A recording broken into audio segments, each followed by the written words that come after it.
You know, the notion is getting political support. I mean, look at the Apollo program as a perfect example, right? It cratered back in '72 because the political support was gone. But all of a sudden, a lot of these projects take, you know, a very dedicated, long expenditure of capital.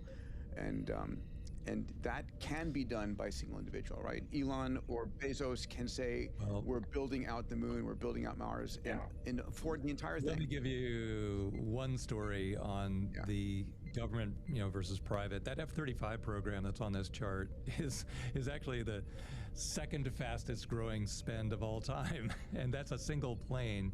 Nick Leonard, who works on Voice Run here in the lab, worked on the F-35. And they asked him, that thing's supposed to have a vertical takeoff capability, which is very, very hard to do. And so they asked him to work on a nozzle for the thrust. It's like this rotating nozzle. And could we make it out of carbon fiber? And you're like, well, there's like 1,000-degree exhaust going through that thing. How are we going to make that out of carbon fiber? They said, well, just try. So they found a way to make it out of carbon fiber to reduce the weight a little bit, but they have to replace it every 50 flight hours. And they said, fine, good enough. It's only taxpayer money. Go ahead and burn those things up. What do they cost? $1 million each? Great. We'll burn them up every 50 flight hours. So they actually made that choice.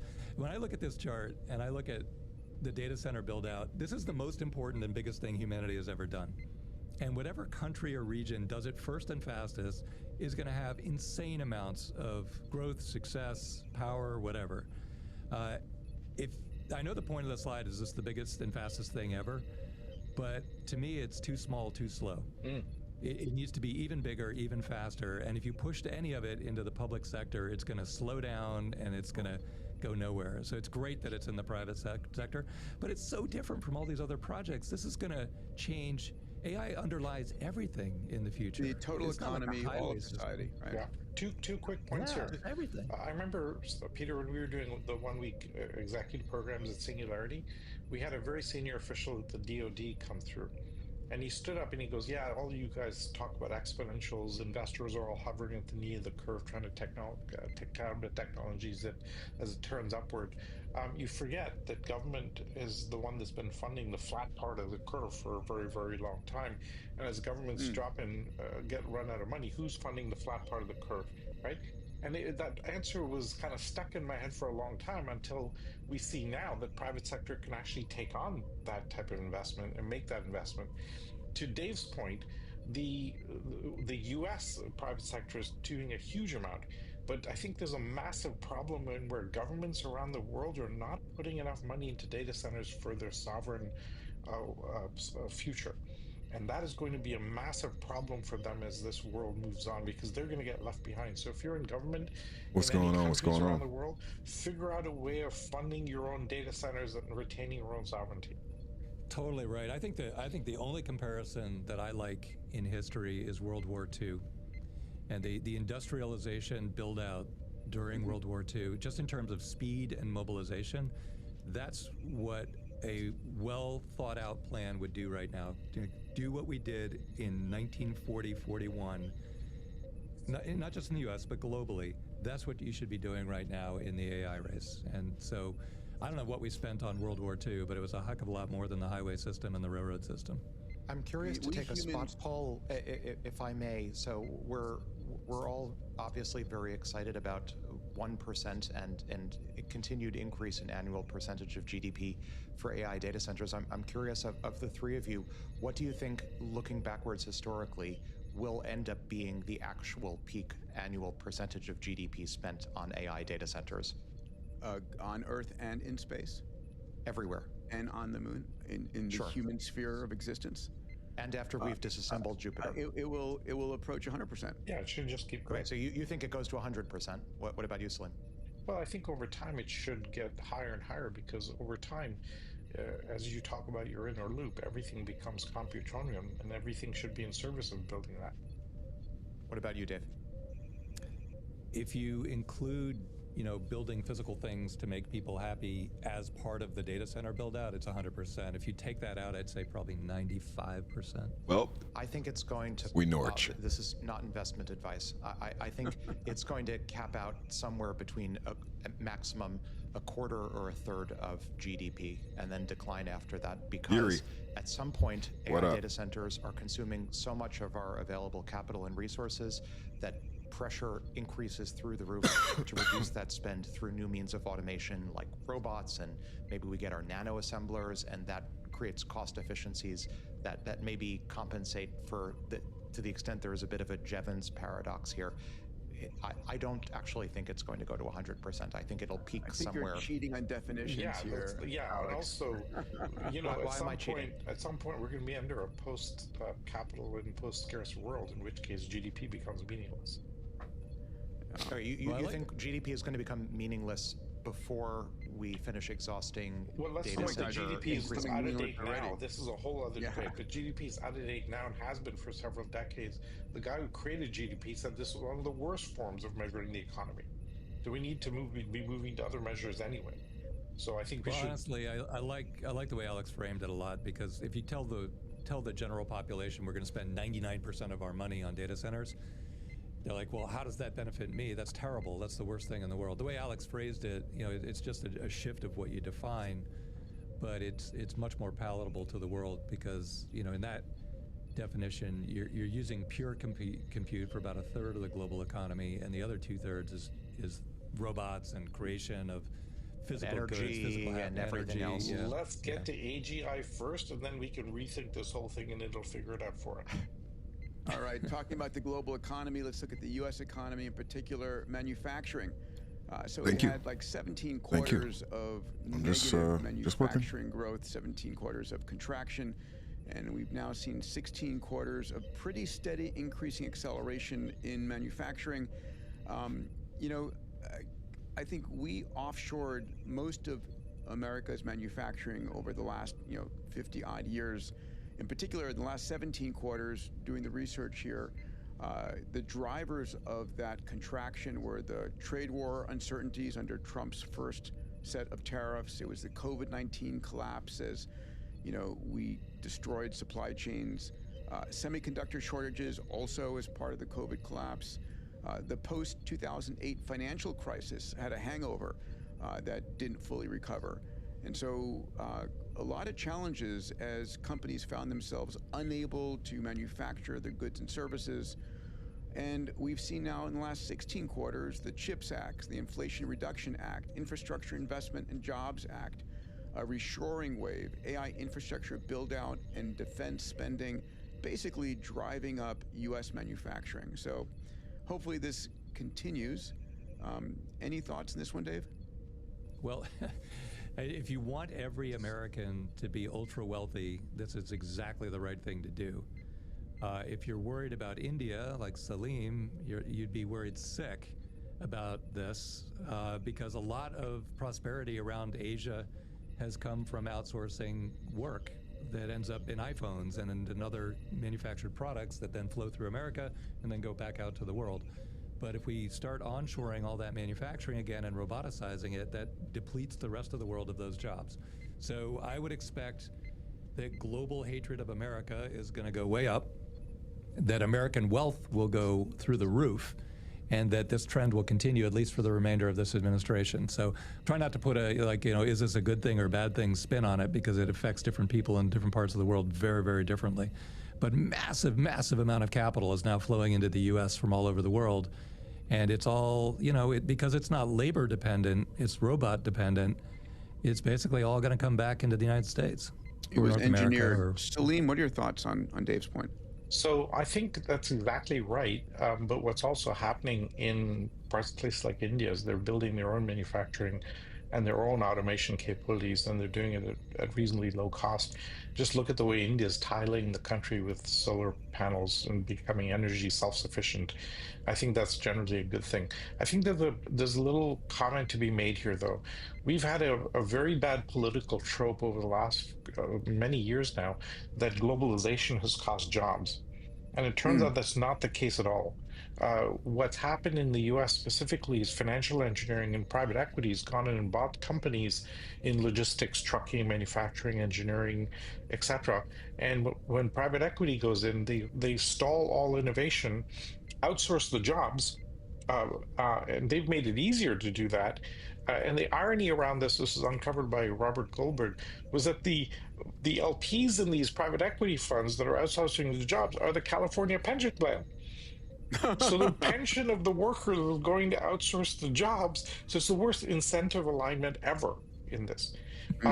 What we've now found using the EXO model and others, we found ways of de-risking innovation and doing it at low cost, back to that demonetization thing. You know, in the past, when you wanted to do anything heavily innovative in a company, you had to make a big bet, right? CFO hated you and would defund it fast as they could, et cetera, et cetera. Today, because the cost of technology is so low, you can do disruptive innovation and try things out at a very low cost at the edge of the organization, only double down when you see success. This is allowing US companies now to go back to the thing. Robert Goldberg, his MTP was to reinvent American exceptionalism, and he found a way of recreating that wheel. And that's now, I think, starting to bite in a big way, where manufacturing and innovation are back with a vengeance in the US, and I think that's just fantastic. I think the ripple effects will be fantastic for the whole world as well, because it'll push the whole world to operate that way. You'll have to be able to compete on innovation going forward. I think manufacturing wants to be sovereign at the end of the day. I think we're going to have advanced nanotechnology and all sorts of other sci-fi-esque technologies that enable every sovereign nation state to be able to effectively re-domesticate or domesticate their entire supply chain. I don't think it's necessarily, given all of the technologies that I think I reasonably foresee over the next, call it 5 to 10 years, I don't think supply chains necessarily want to be global in the long term, in which case capacity, domestic for the US or otherwise, is limited more by technological advances and capability than any sort of geopolitical shifts or shifting around of supply chains. I just, with all of the advances that I expect to happen over the next 5 to 10 years, I just don't see a bright future for global supply chains, and in particular, globally supplied manufacturing at all. Not investment advice.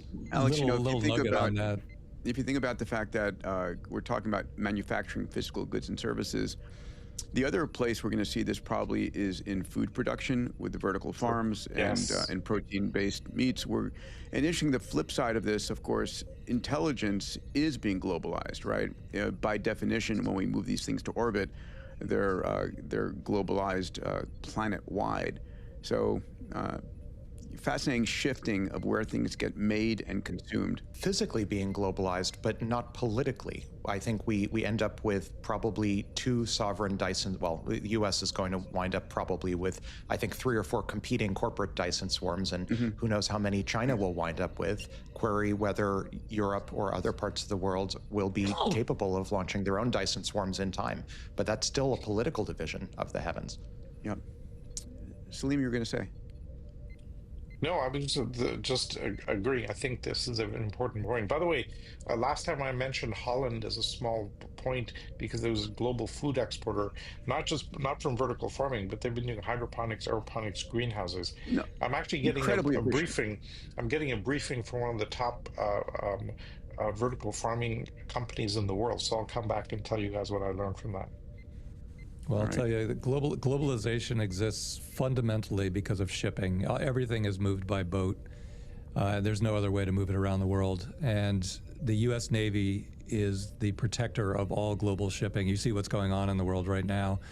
What's weird about the U.S. is that we have all the natural resources that we need internally. Yeah. And so we don't actually have a huge incentive to support globalization other than labor. Heavily reliant on Asian labor to make iPhones, to make cars, to make whatever, to make parts. But if that all moves to robots, there's no natural reason why the U.S. Navy needs to support and defend every transport ship in the entire world going forward. TBD whether, what direction the U.S. goes on that, but no other country is geared up right now to protect shipping. And you see Europe isn't even trying in the Strait of Hormuz. It's like, yeah, you know what, we don't want to eat that cost. You guys figure it out. But you're the biggest importer of the oil. Like wait a minute. Yeah. What's the deal? Our Navy is so critically important for this. Yeah. Dave, we'll come back to that. You surfaced this chart in our WhatsApp group. Do you want to brief us on it? It's pretty amazing. It's truly amazing. Well, now this is Perplexity speaking, so if anyone fact checks this, then remember it was Perplexity, but I think it's right. Blame I checked the AI. I looked at the numbers, but yeah. So San Francisco is now bigger than China, all of China in market cap. This is just counting the market caps of the public companies. So it's about 1 billion people versus about 1 million people. Wow. The flow of wealth into San Francisco is going to make it the global capital, the global financial capital of the world easily, if it's not already. And people just haven't noticed yet. But you can see on the chart the rest of the U.S. Compared to San Francisco. Rest of U.S. is, and then in China, as a small fraction of that. And actually, let's see, there's another slide that showed the same thing, but I guess we took it out. The point, 14% of the global market cap is concentrated in 7,000 square miles. That's extraordinary. I mean, it's one major earthquake away from economic. There's a cheery thought. It's also, I think, in part reflective of, admittedly, a cliche that the way public companies work in China is materially different, usually from the values of very shareholder activist West and the US. The cliche, of course, is that for Chinese public companies, profit is not necessarily as prized a measure of performance as it is in US and Western companies. And if you do like a discounted cash flow analysis for Chinese public companies, and then you also discount the impact of the CCP and government regulation, maybe there's in some sense a suppression of book value that comes from that otherwise could be realized if they were a little bit more profit oriented and a little bit less, say, oppressed by the CCP. But I think it's an interesting statistic for sure. And one would certainly, if you're a US policymaker anywhere other than San Mateo County or San Francisco or Santa Clara, you would absolutely love for your geography to be the world center of the future. But I would pose maybe as an open question, how do we get diffusion from Silicon Valley and SF to the rest of the country and the rest of the world? Well, I have lots of thoughts. The billionaire tax will do that for us. Billionaire tax will shake loose a few billionaires for sure. No. Yeah, the billionaire tax is interesting. It's moving. It's a jobs program for Florida, right? Yeah. Well, it pushed out the billionaire tax already pushed out half of the tax base that it would have taxed. That came up on the All In podcast in a big way, and so it's completely counterproductive. But it's not affecting the inbound entrepreneurs at all. What's happening is people are forming their companies and their teams and their ideas all over the country. And then moving wherever there's universities mostly. But then they're moving to San Francisco, and they're young and they're not rich yet, so they move to San Francisco without thinking about the billionaire tax. Then later, when they're billionaires, they're like, why am I here? And that's when they move to Austin or wherever. But it's not slowing down San Francisco in terms of entrepreneurship and growth. So the slide we're looking at here is tech market cap, but actually San Francisco passed all of China in total market cap. Alex pointed out that market cap is a little bit of a weird statistics in China, but I really feel like when you measure a global economy, if somebody makes dinner for somebody else and then they charge them $20 for it, that counts as $1 in the economy, but it's gone. It got eaten. It's not. It turns to poop. It's not a thing. Somebody else, creates a new chip or a new engine or whatever. It creates permanent value for that society. Hey, for the record, I just saw something. My chief operating officer for Manifest Software pointed this out to me. I think it was yesterday or the day before that, which was there is a Kickstarter campaign right now where somebody is selling literal poop and they've raised like $100,000 in 2 days. So it's like, I don't think that leaves the economy. I think that just gets turned. It's almost like the idea of there is no real value that leaves the economy completely. And I think what happens is like either you find some way to sell poop and as fertilizer, or you don't, but that value is there. You just have to be the one to see it. And there has to be, this is a real Ferengi mindset. I should probably pull up one of the rules of acquisition today. But you do have to see that value. You have to see an opportunity in the potential value that could be. Sometimes, you may be wrong, but a lot of people have taken wild bets. Rule of acquisition number 35: war is good for business. I mean, somebody sees an opportunity in war, just like people see an opportunity in peace. That's why there's billion-dollar defense contractors whose sole purpose is to make sure that the war lobby is well funded and always able to get their agenda heard by whichever Congress or Senate or president is in office. And doesn't matter what the people want, what the people think. Rule of acquisition number 35: war is good for business. This is an episode of Moonshots, 2 episodes ago, talking about Iran's AI supply chain threat and Claude and a couple other things. But I am doing work on some Manifest software stuff, so I'm just sort of listening in the background. But I did hear that line about, like, it just turns to poop. And I'm like, shit, there's a lady on Kickstarter right now selling poop as fertilizer, and she's killing it. So it's like, ain't nobody, if you see the value in it, you could sell it. Massive amounts of gain. An iPhone, massive amount of permanent gain, that counts as $1 in the economy. So I think when you strip it out, right? Yeah, exactly. When you strip it all out, what's going on in San Francisco is absolutely extraordinary and unprecedented in world history. And you should go and experience it for a week or two, no matter where you live, and just talk to people. You can't even walk down Market Street without 5 people talking about Anthropic or OpenAI right behind you. Go to the coffee shops, listen. and just And eat. the billboards, Crazy. on the 101 especially, like every billboard is referencing superintelligence. Yeah. Amazing. All right, let's jump into one of our favorite topics here on our pod, the race to space. This week, Blue Origin and their New Glenn did their 3rd launch. It was a bittersweet. New Glenn, their reused booster. For the record, this is directly related to Grand Unified, so pay attention, because we have somebody who's working directly on this particular mission right here. Beautifully.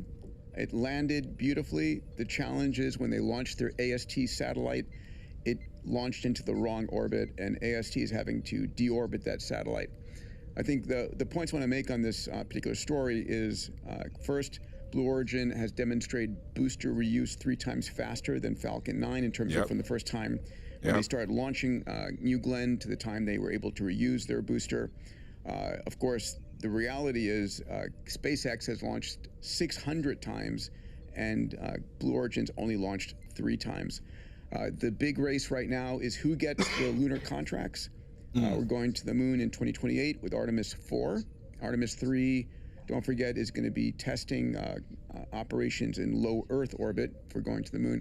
Artemis 4 is going to be making a lunar attempt, and right now SpaceX and Blue Origin are vying for the contract for NASA's lander there. Again, Alex, I'll go to you. I don't think it's the poop that's the point of that. I think it's the fact that somebody can see enough value in that and remarketing it as something that they can sell. Like, I don't even want to go down this rabbit hole, but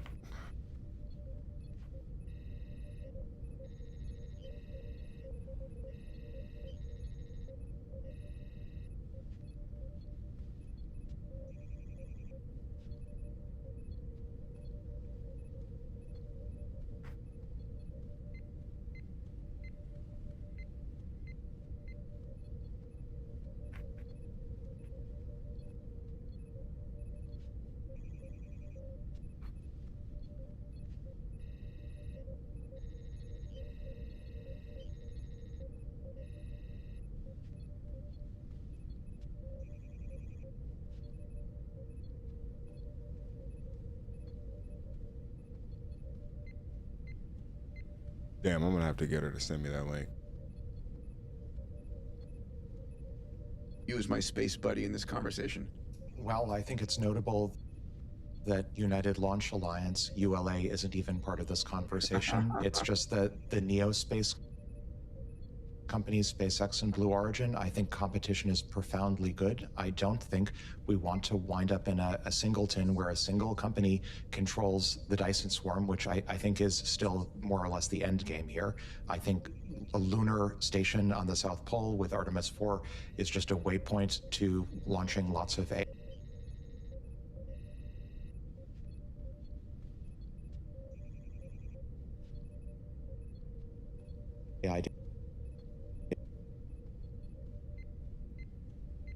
data centers from the moon, and I think SpaceX, based on their recent public communications, would agree with that.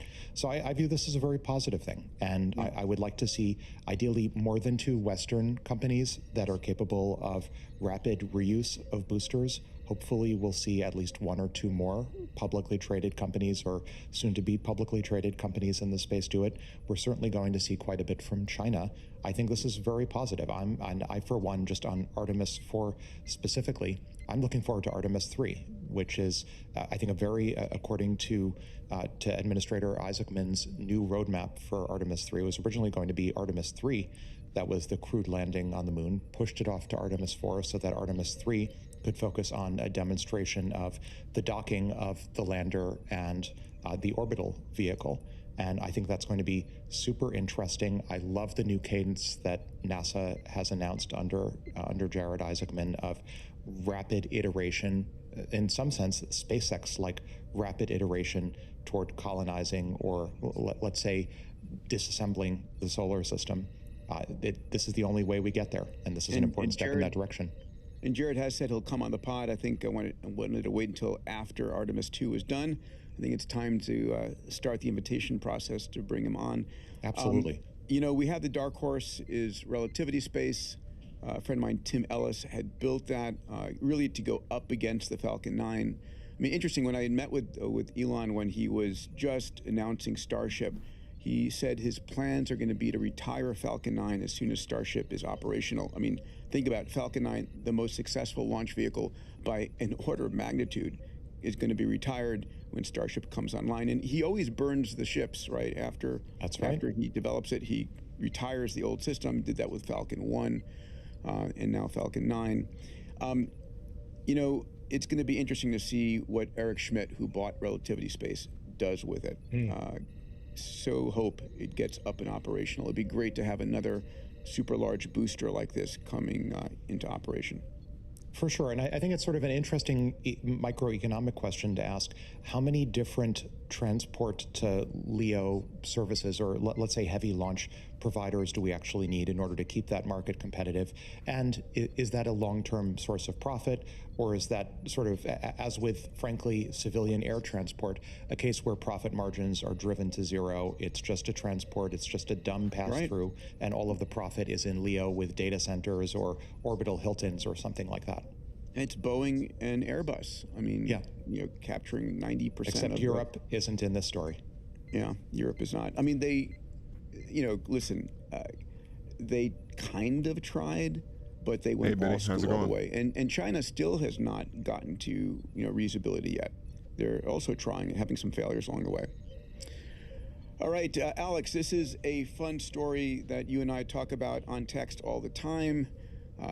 The UFO UAP disclosures that are coming. I'll play these 2 videos and then let's discuss it. All right, the first one, President Trump on UFO declassification.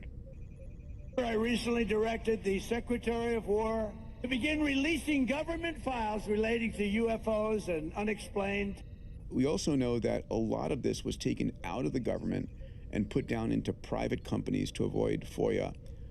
And this is now being apparently managed by private contractors that, are resistant to disclosure. Any thoughts around that? Yeah, I will say, and I made similar comments when last we were discussing the documentary Age of Disclosure, that if the central allegations in that documentary are accurate, and just to provide sort of a 1-sentence summary, the central allegation made by 35+ senior current and former U.S. government officials in both the executive and the legislative branches, the central allegation is that there has been a highly illegal 80+ year campaign project to capture, retrieve, and reverse engineer crashed UAPs. That's the central allegation of that documentary.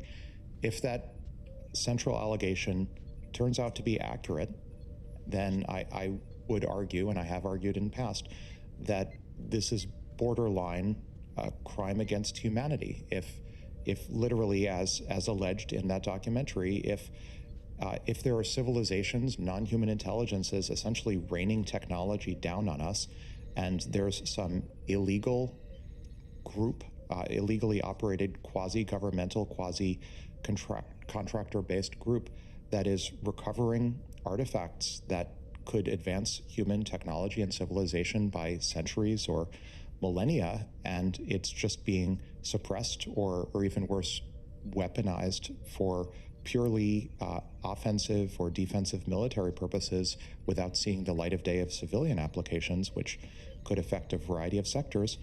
I think that type of conspiracy, if it is indeed real, is not just criminal, but I think it's a crime against humanity that, if accurate, I have to add the appropriate caveats, would have potentially set back human progress by maybe a century. I think it would be devastating. So that's one of the reasons why, one of several reasons why I think this is a very interesting space to watch. In my mind, we're getting super intelligence from AI one way or another. I think in some sense, there's relatively little alpha left in extrapolating the superintelligence explosion. But when I think of what are the sort of crazy left turns that could hit civilization in the next few years, it's a very short list of crazy things that could happen that would derail the singularity or alter the course of the singularity. I think something like this is one of them. This is near the top of the list. And so I think it bears close scrutiny. Dave, do you remember the conversation with Elon? I asked Elon outright. I said, what do you think? Have you seen the documentary? What do you think of UAPs, UFOs? And his comment, honestly was underwhelming. He said, we have such advances in camera technology. Why are all the imagery, blurry? And they're black and white even. And I was like, okay, Elon, even if you knew, you probably couldn't tell us. All right, I don't want to spend more time on this, but I do have a question here about. I still don't understand that. The whole why would they not be able to tell? Why would he not be able to tell us? Because he's not a government official. I don't understand that.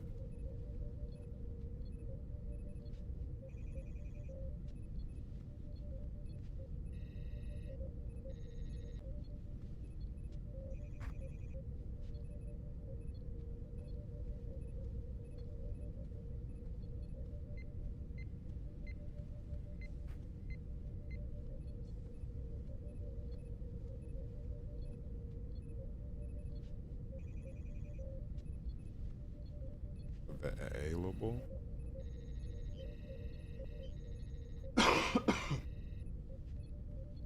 Connected at all. I don't know what's going on with Spotify's audio.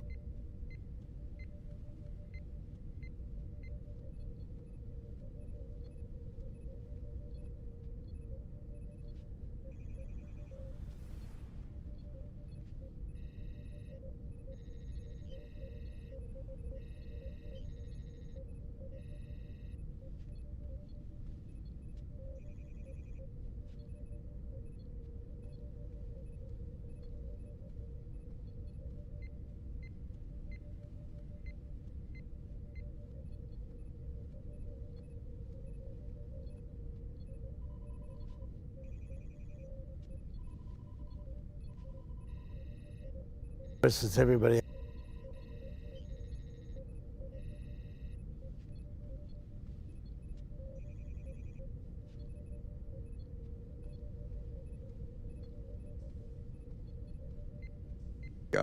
Since the age of disclosure, a lot of people saying, if I disclosed any of this to you, I would potentially lose my life. I mean, people feel like they're under threat, and we see these missing scientists, these suicides.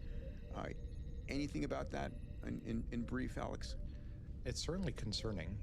There have, even in the past 24 to 48 hours, been statements from both the executive and the Congress talking about the active investigation.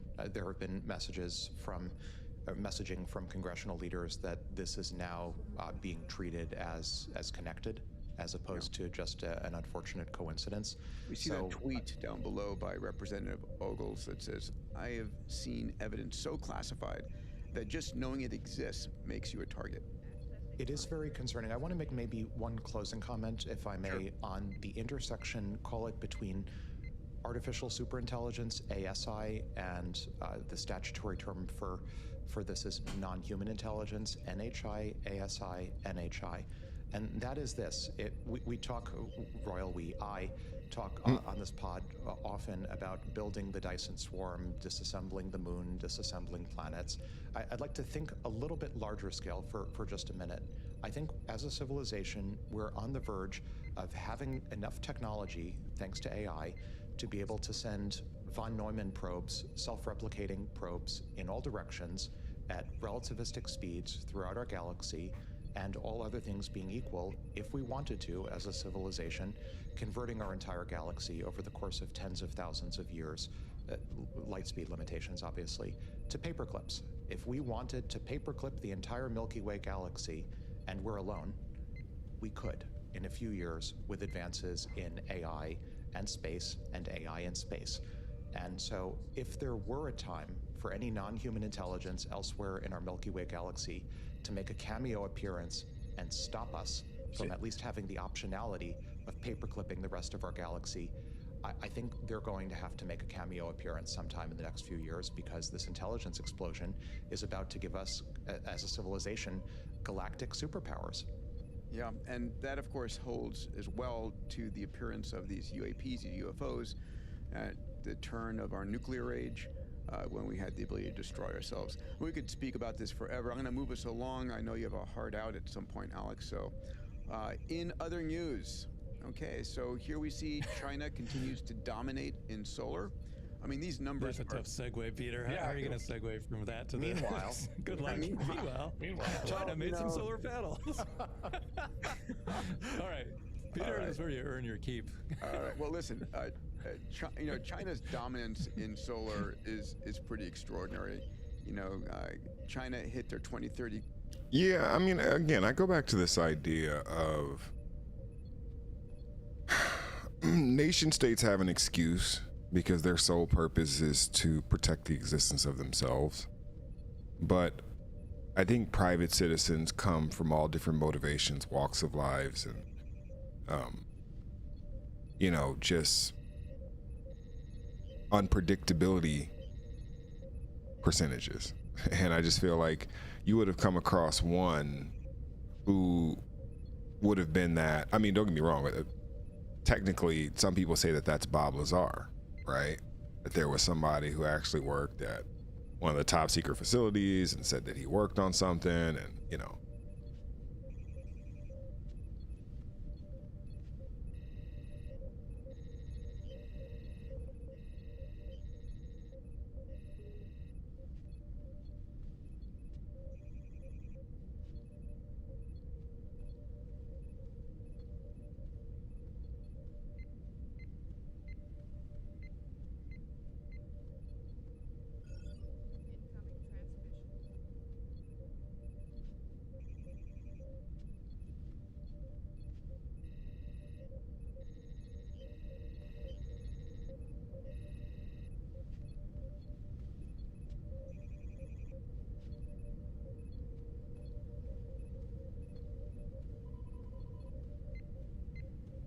all right, let's see that one.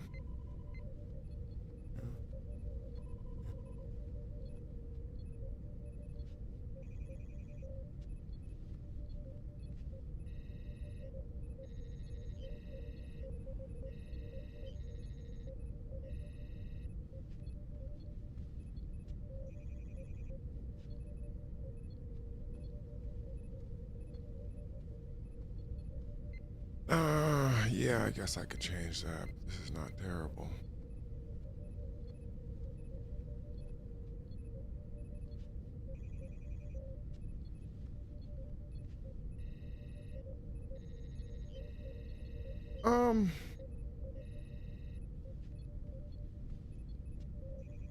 I don't know, man. Don't get me wrong. I definitely think there's something, there's a there, right? There is something going on that the government and people with these clearances don't want us to know for whatever reason, right? I mean, we can only speculate for what that reason is. I have my own speculations, but obviously they are subjective and biased and, you know, colored by my own experiences and the things that I care about. So just starting from there,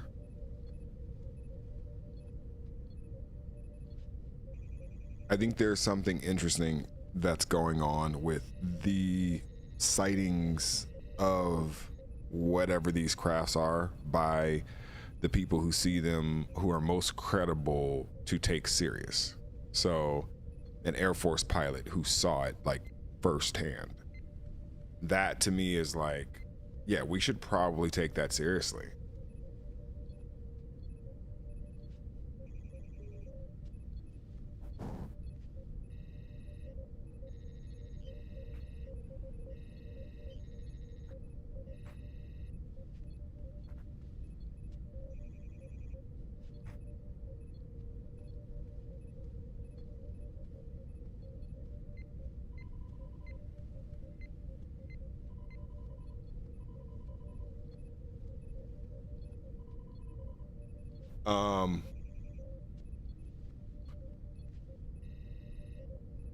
Yeah, I'm gonna change this. I'm gonna change that.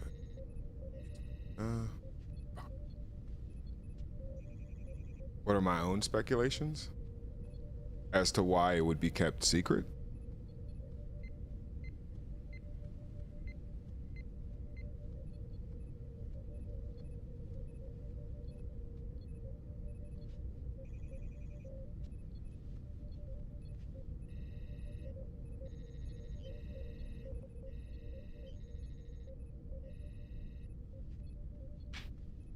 Wow, you guys just heard me crack the hell out of my ankle. Like, whoa, I just saw my fucking meter pop when my ankle popped. I'm like, Jesus. I mean, yeah, but again, I don't think that they are any crazier or crazy less than other people's speculations. I just think that the craziest thing, you have to start from the question of what would be a reason for them to believe that the public couldn't handle the information. And two things that they would be afraid of. It's like worldwide panic or worldwide revolt.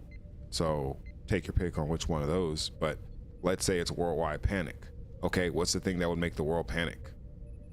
Something that they couldn't stop, that could do anything it wanted anytime, and that probably led to the conclusion that we were at least slaves, or at worst food in some way.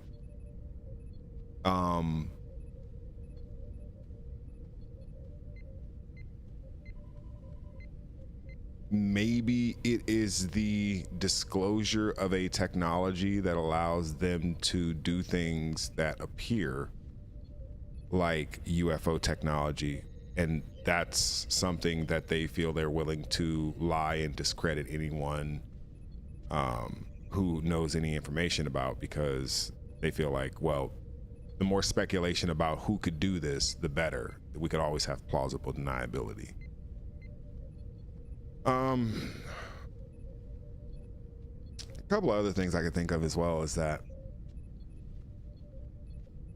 this is all still a solo sim and none of us are the main character. That's something else that would send the world into a panic, I feel like. I think about it in terms of technology that would break the world. We've had this conversation on the show before, which is like, what technology do you believe, if it existed and if disclosed to the global public, would literally overnight break the world? People would be like, oh, well, I'm not going to work tomorrow. Like, the fuck? I'm not doing anything. I'm just gonna sit right here until we figure this shit out. What technology would exist that would cause that reaction? And I have one, maybe two.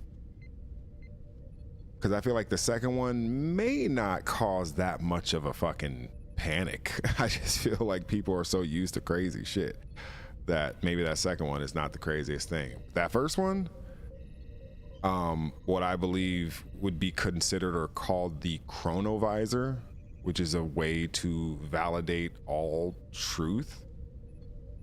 Basically allows you to see back in time at any point in time, anywhere, and it allows you to basically verify all different kind of things that are speculatory that would never be able to be verified because you could never be there.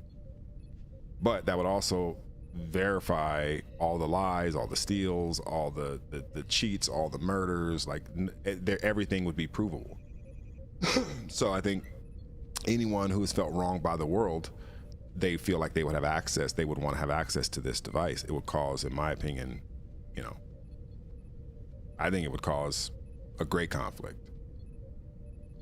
The second one,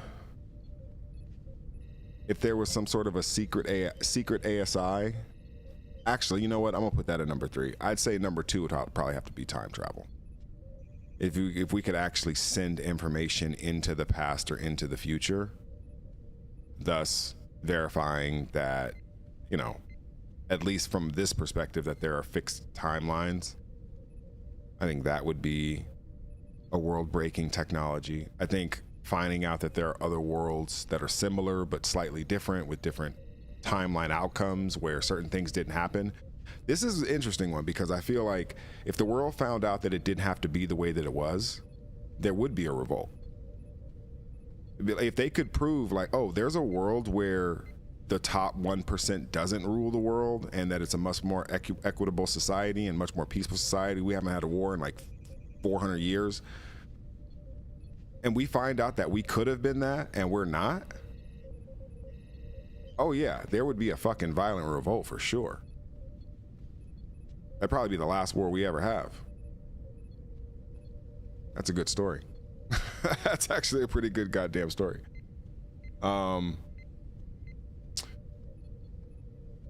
guess farther down that list is that, oh, we've been living amongst alien entities for X amount of time who've been here.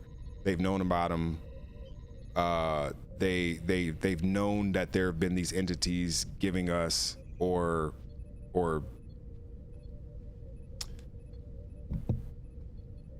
basically augmenting certain nation states with technology that insulate their power, right?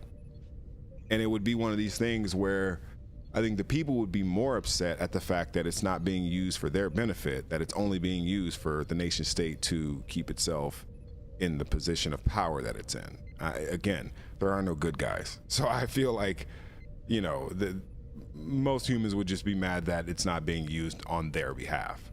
But the technology that let's say we got from them, in most cases, is probably being used by the average citizen and they just don't know it. If that is the case. What else?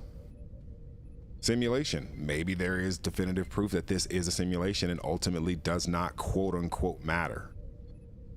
There's a movie, if you guys ever get a chance to check it out, on Netflix. Well, maybe it's not on Netflix anymore, but it's called The Discovery. And if you've ever seen The Discovery, you kind of see what happens when they prove that there's an afterlife or that there's some sort of like life, this life doesn't matter sort of thing. And I'm not going to spoil it, but go watch that movie. It's fucking crazy. It's called The Discovery. And if we found out in some way, or they had proof in some way that they could definitively prove that this was a simulation of some kind and that there were entities outside the simulator, or that there was some proof that was the case, then I don't know if it breaks the world, because some people would be like, I don't give a fuck, I'm still doing me. Like, it's a good simulation for me, but I could see that being a thing.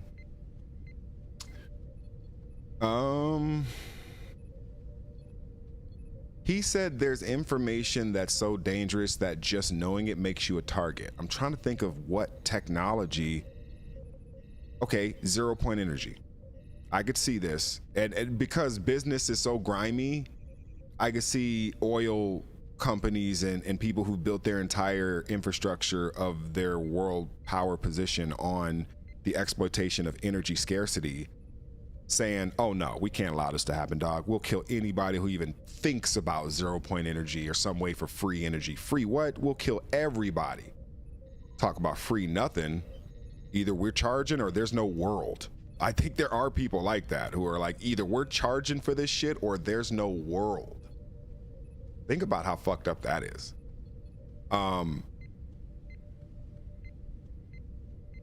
Yes, yeah, I think some sort of free energy shit could be that. I could see that being a thing.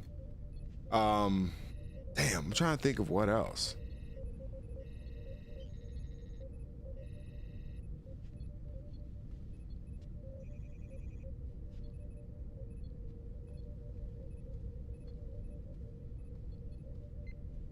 Maybe that there's another civilization on Earth underneath the oceans that have been there this whole time, and what we've been seeing is that, but we really don't want the world to know about it because it would force the nation states to then reconcile with another nation state on the planet that it actually is less powerful than.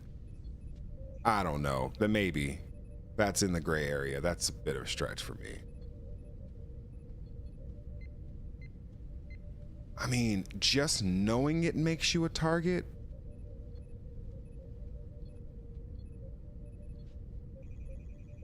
So I think about that show, The Three Body Problem, the book, the show, whatever. It's the dark forest theory, right? Which is, if you're in a dark forest, don't make a lot of noise, because there's a good possibility that if you make noise, something in the forest is going to hear you, and I guarantee you it's not an ally.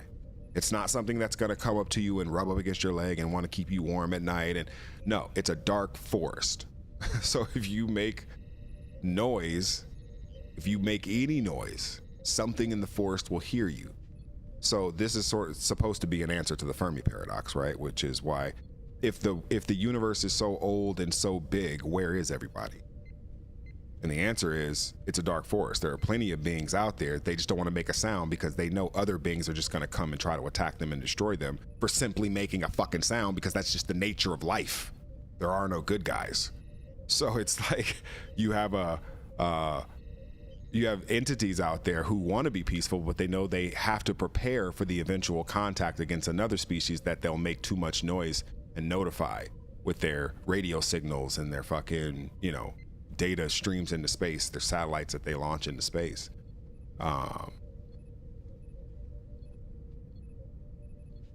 Eternal life. I mean, is I don't know if eternal life is a good thing. So, they could keep that shit a secret. Being able to die when I want to and how I want to, I think that's a thing. But just being unable to die under any circumstance is not my idea of a good time. That's actually the reason, if you want me to give you my argument for why there would be a God, it would fall somewhere along that line, which is there's some sort of a primordial consciousness that can't die and can't find companionship and is extremely decoupled from the context of linear experience, would create a world of novelty and suffering in order to escape the circumstances of that existence. Or something of that order.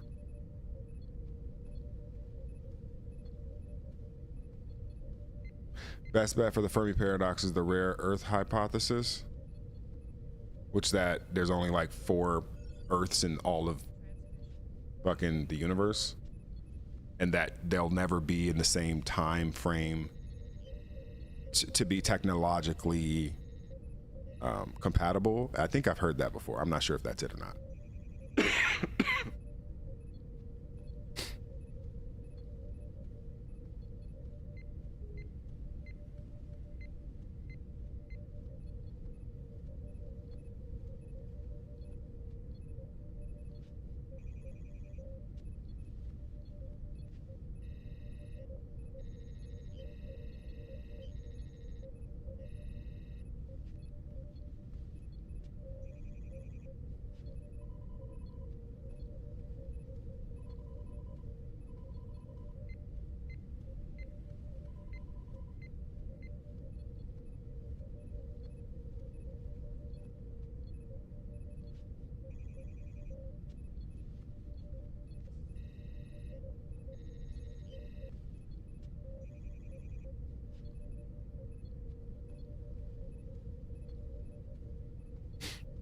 Yeah, but I don't think the inability to trust your own lying eyes is anything new.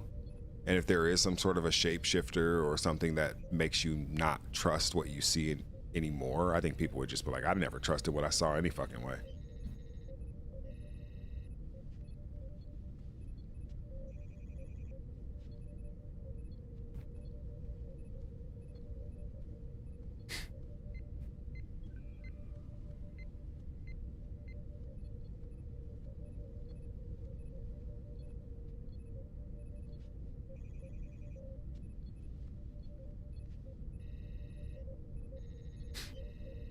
Oh, I'm not sure, Yuri, what you were talking about. I didn't see anything like that.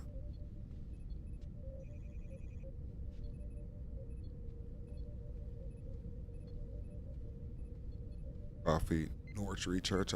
I mean, I'm good right now. I'll probably roll a joint in like 15, 20 minutes.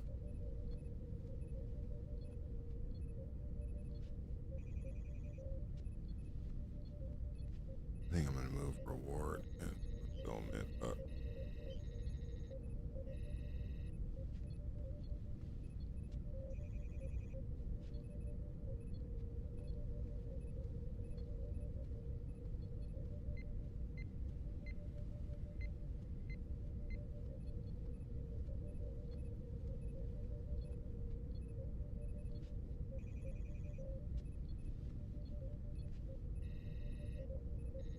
Reward and fulfillment.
Oh yeah, absolutely. In fact, I'll be working on that after lunch, actually. There's an email going out to all the people who are on that list.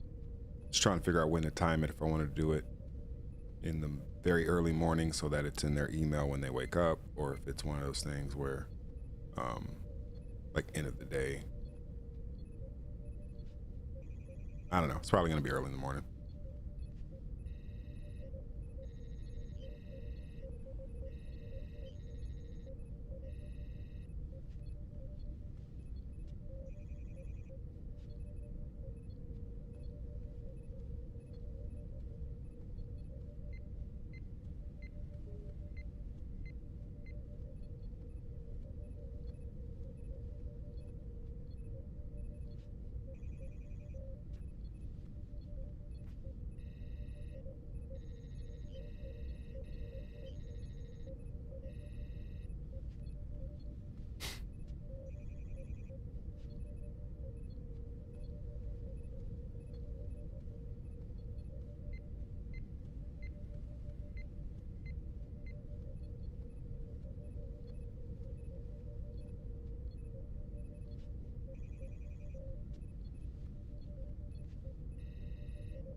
Yeah, I mean, if that is in the if that's in the records, then I'll make sure you get it.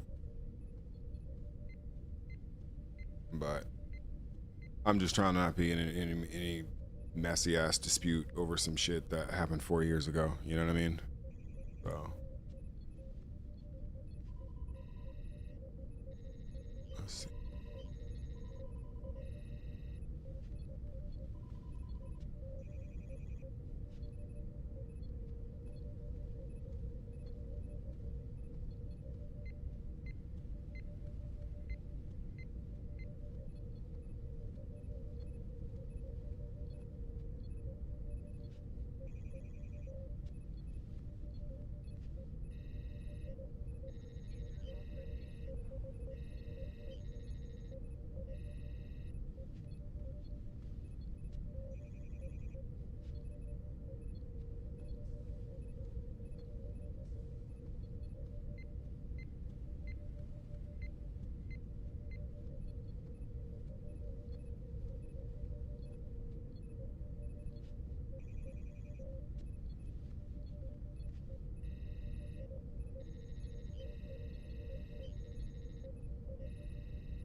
Well, I'm gonna have like, as it looks right now, I only have like 80 orders that involve vinyl, and so remember he found 150, so I will have some left over. Although because these are the only ones printed of this kind, and this is like a time capsule, those won't be cheap. I'm telling y'all that right now. Like, especially trying to fund this this campaign for Majesty Reader coming up pretty soon. Like, all my money is going to be going towards that anyway. So if I can raise a little bit more development money, I'm going to do that with these vinyl, and I'm going to try to be as fair as I can, but also these things aren't going to be cheap. They were $40 the last time I was selling them, and I do not believe they're going to be $40 this time around. They're basically in mint condition from 2022. I played them, they work. And I've gotten at least 10 at least of people asking me, hey, could they buy vinyl as soon as I get everything worked out. So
yeah, I want to do all my music on vinyl. I mean, I think it would be incredible. And it's a different way you have to mix shit. That's what sitting on the type of forever actually taught me, is that, don't get me wrong, it's not like it's bad, or it's just different. It's just the sort of EQ range is different.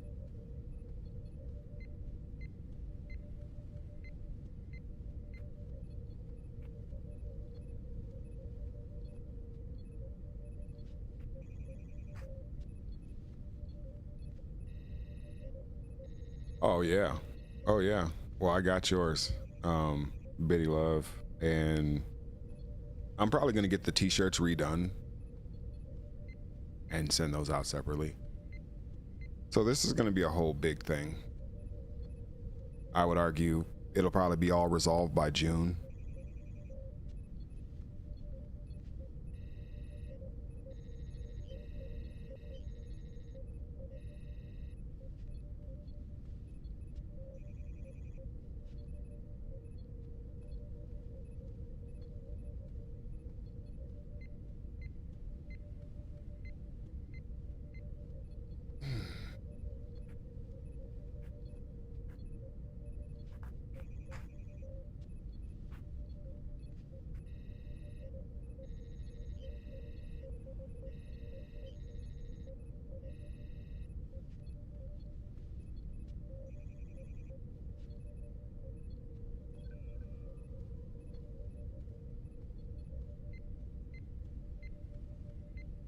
Yeah, well, I'm definitely doing type 2.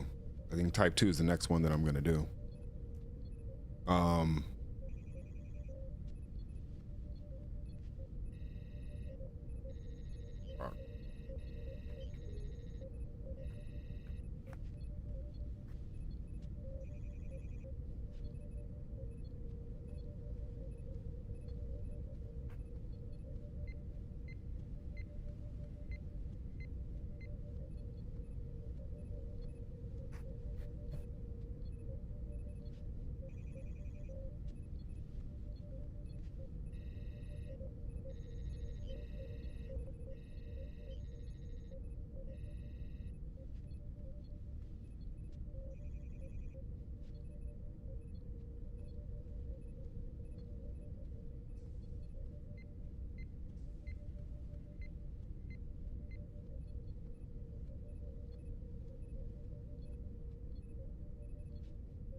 Yeah, there's something in. Yeah.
McDonald's 1743. Thank you. Much appreciated. Just normal work day sort of stuff. Just trying to keep myself entertained, you know.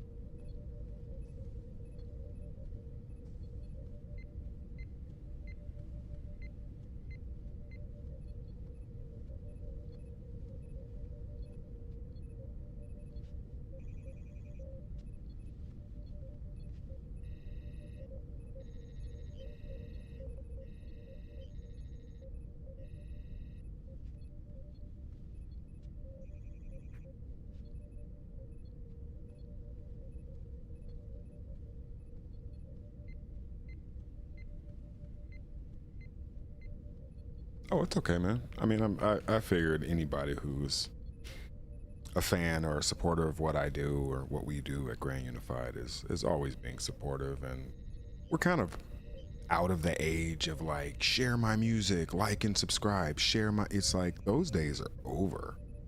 People have either developed an understanding of how to create an audience for themselves or they haven't, and ultimately that's just a testament to the landscape of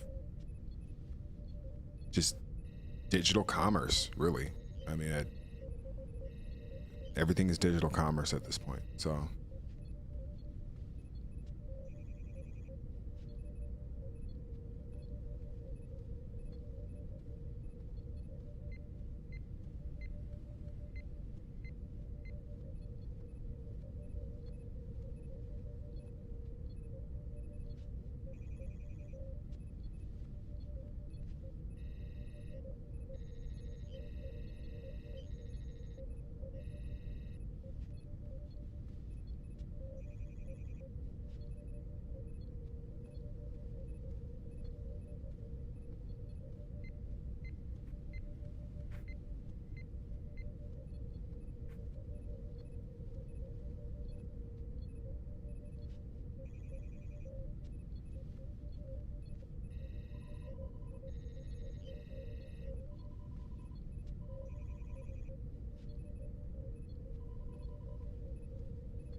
well, I appreciate that. Thank you so much.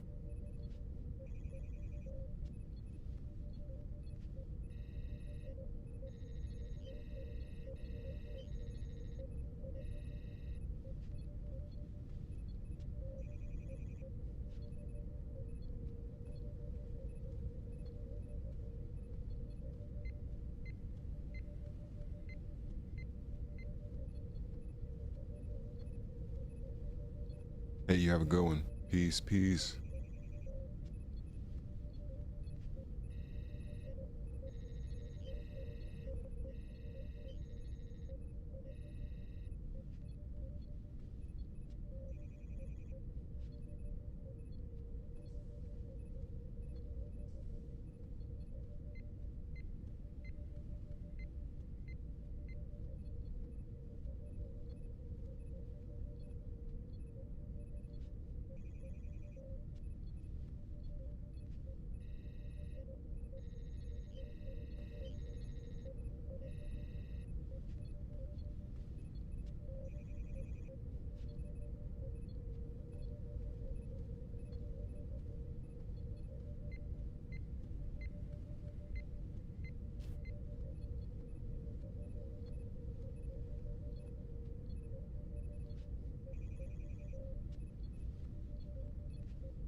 Go 5 years early. 90% of new power capacity in China is wind and solar, and they have actually installed 1,500 gigawatts of solar. It's half of the total global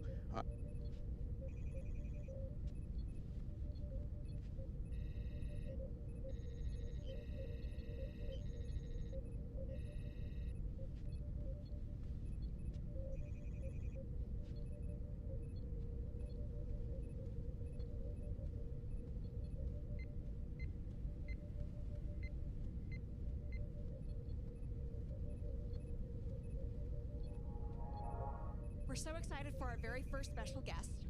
He has helped build modern AI, then explain modern AI, and then occasionally rename modern AI. He actually helped co-found OpenAI right inside of this office, was the one who actually got autopilot working at Tesla back in the day, and he has a rare gift of making the most complex technical shifts feel both accessible and inevitable. You all know him for having coined the term vibe coding last year, but just in the last few months, he said something even more startling, that he's never felt more behind as a programmer. That's where we're starting today. Thank you, Andre, for joining us. Yeah, hello. Excited to be here and to kick us off.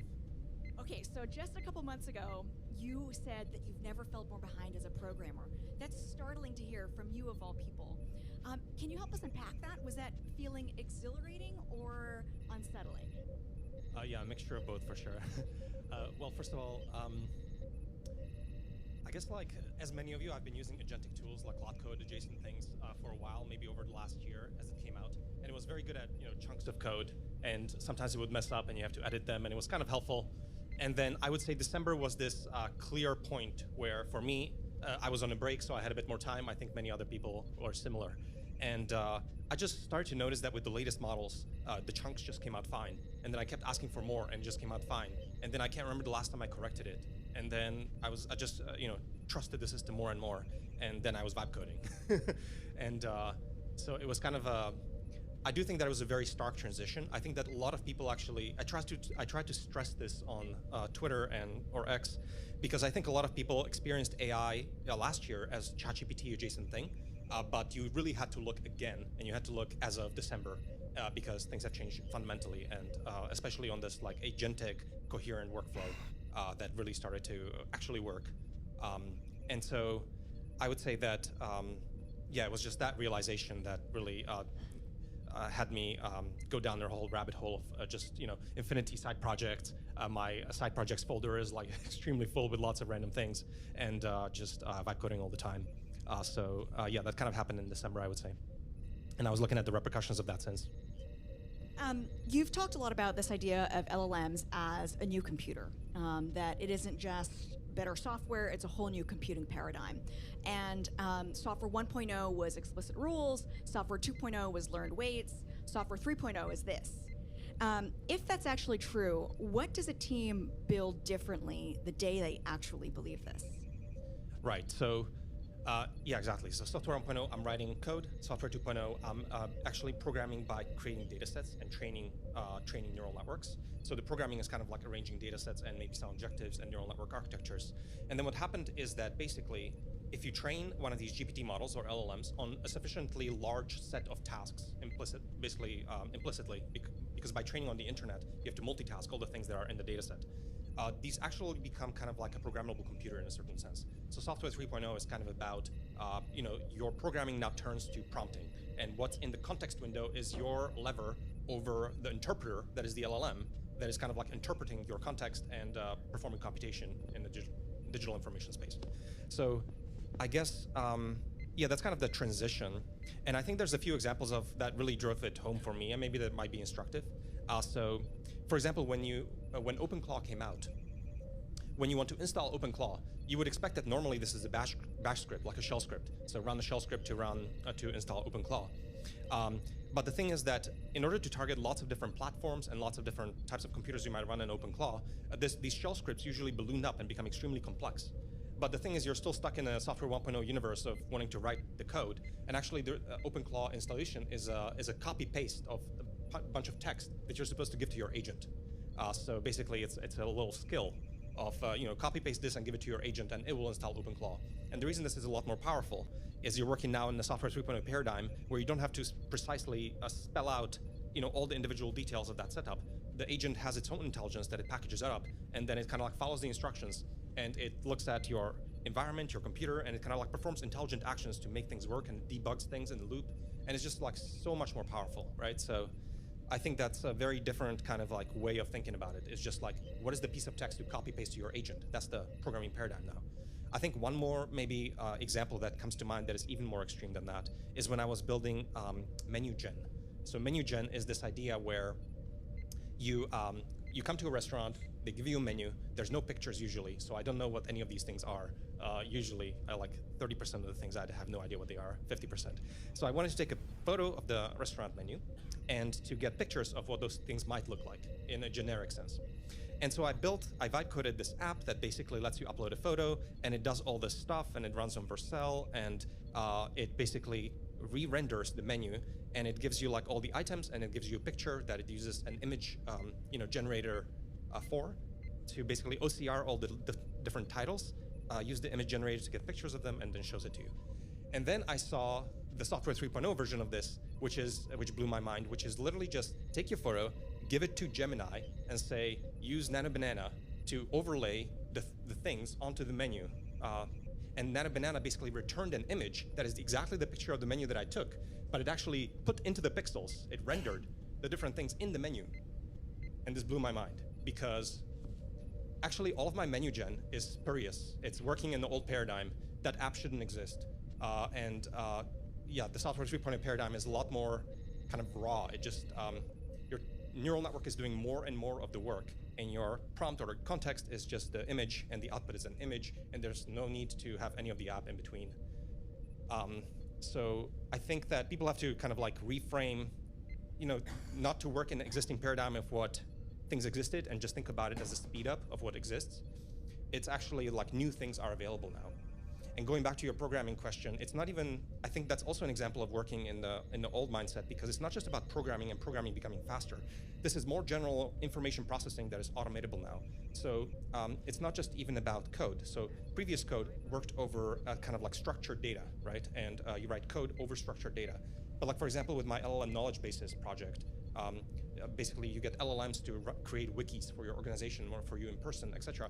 This is not even a program. This is not something that could exist before, because there was no code that would create a knowledge base based on a bunch of facts. But now you can just take these documents and basically recompile them in a different way and reorder them and create something that is new and interesting as a reframing of the data.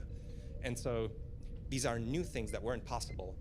And so I think this is something that I keep trying to get back to, as to not only what can we do that existed that is faster now, but I think there's new opportunities of just things that couldn't be possible before, and I almost think that that's more exciting. I love the menu gen progression and dichotomy that you laid out, and I think even, I'm sure many folks here followed your own progression of programming from last October to early January, February this year. If you extrapolate that further, what is the 2026 equivalent for building websites in the 90s, building mobile apps in the 2010s, building SaaS in the last cloud era? What will look completely obvious in hindsight that is still mostly unbuilt today? Well, going with the example of menu gen, I guess, so a lot of this code shouldn't exist, and it's just neural network doing most of the work. I do think that the extrapolation looks very weird, because you could basically imagine, so you could imagine completely neural computers in a certain sense. You feed a raw videos, like imagine a device, it takes raw videos or audio into basically what's a neural net and uses diffusion to render a UI that is kind of like, unique for that moment in a certain sense. And I kind of feel like in the early days of computing, actually, people were a little bit confused as to whether computers would look like calculators or computers would look like neural nets. And in the 50s and 60s, it was not really obvious which way it would go. And of course, we went down the calculator path and ended up building classical computing. And then neural nets are currently running virtualized on existing computers. But you could imagine, I think, that a lot of this will flip and that the neural net becomes kind of like the host process. And the CPUs become kind of like the coprocessor. So we saw the diagram of, intelligence compute of neural networks is going to take over and become the dominant spend of flops. So you could imagine something really weird and foreign where neural nets are doing most of the heavy lifting. They're using tool use as just like, historical appendage for some kinds of like deterministic tasks. But what's really running the show is these neural nets that are networked in a certain way. So you can imagine something extremely foreign as the extrapolation. But I think we're going to probably get there sort of piece by piece. And that progression is TBD, I would say. I'd love to talk a little bit about this concept of verifiability. The fact that AI will automate faster and more easily domains where the output can be verified. Her voice is incredible. If that framework is right, what work is about to Her voice is incredible.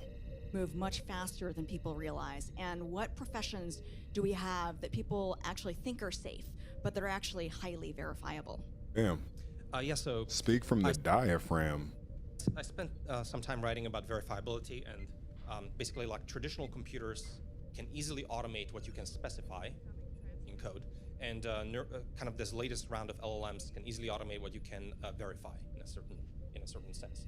Because the way this works is that when frontier labs are training these LLMs, these are giant reinforcement learning environments, so they are given verification rewards, and then because of the way that these models are trained, they end up basically progressing and creating these like jagged entities that really peak in capability in kind of like verifiable domains like math and code and adjacent, and kind of like stagnate and are a little bit rough around the edges when things are not kind of like in that space.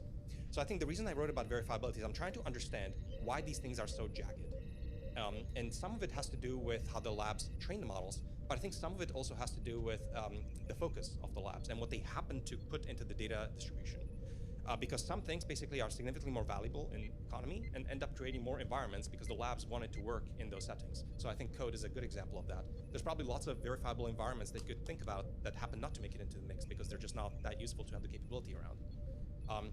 But I think, to me, the big, the big mystery is the favorite example for a while was that how many letters are in a strawberry, and the models would famously get this wrong, and it's an example of jaggedness. The models now patch this, I think, but the new one is, I want to go to a car wash to wash my car, and it's 50 meters away. Should I drive or should I walk? And state-of-the-art models today will tell you to walk because it's so close.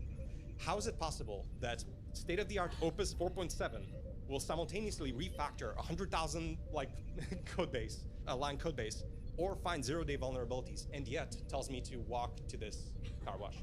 This is insane. And to whatever extent these models remain jagged, it's an indication that, number one, maybe something's slightly off, or number two, you need to actually be in the loop a little bit, and you need to treat them as tools, and you do have to kind of stay in touch with what they're doing. And so I think all of my writing, long story short, about verifiability is just trying to understand why these things are jagged. Is there any pattern to it?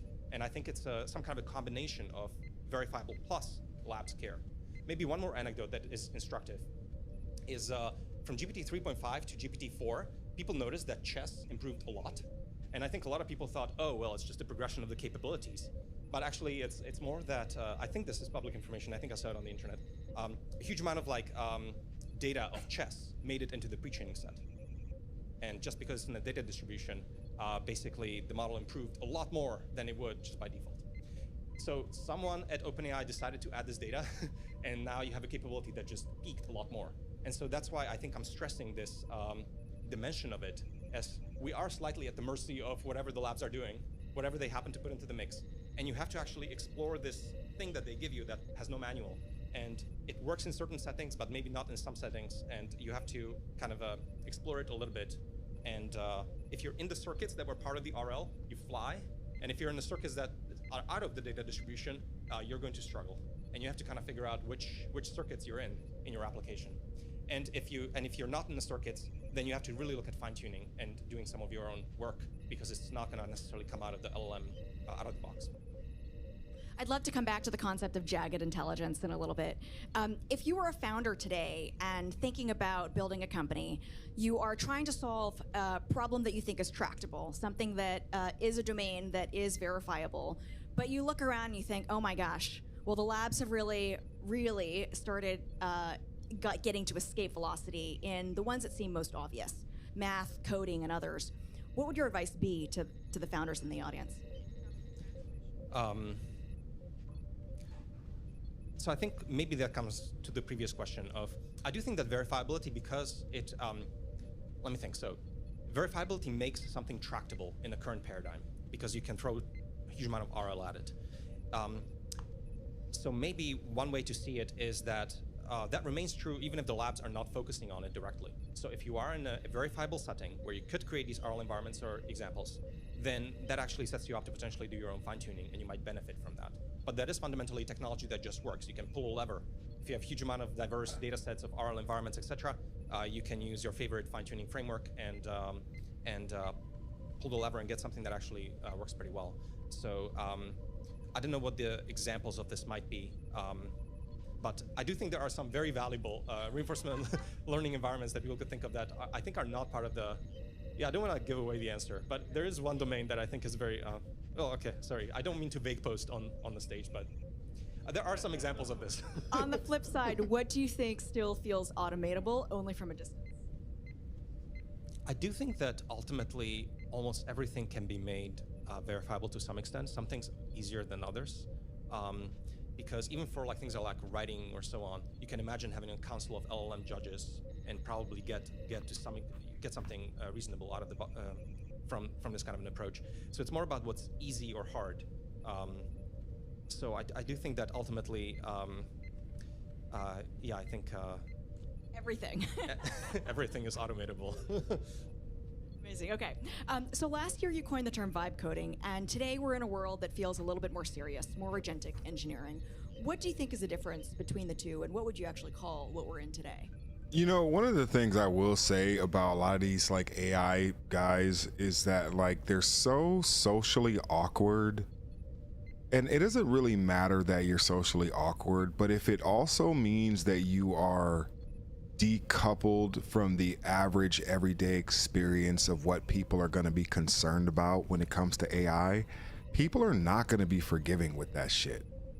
I mean, I'm not excusing this in any way, shape, or form, but you see the sort of violence starting to start against, you know, AI tech CEOs and shit like that. And it's just like, they sound so removed from like the average everyday experience of a person just being like, hey, how's this going to affect my job? And you want to like have this weird convoluted ass answer you can't even get through because it's so convoluted you lose yourself in your train of thought.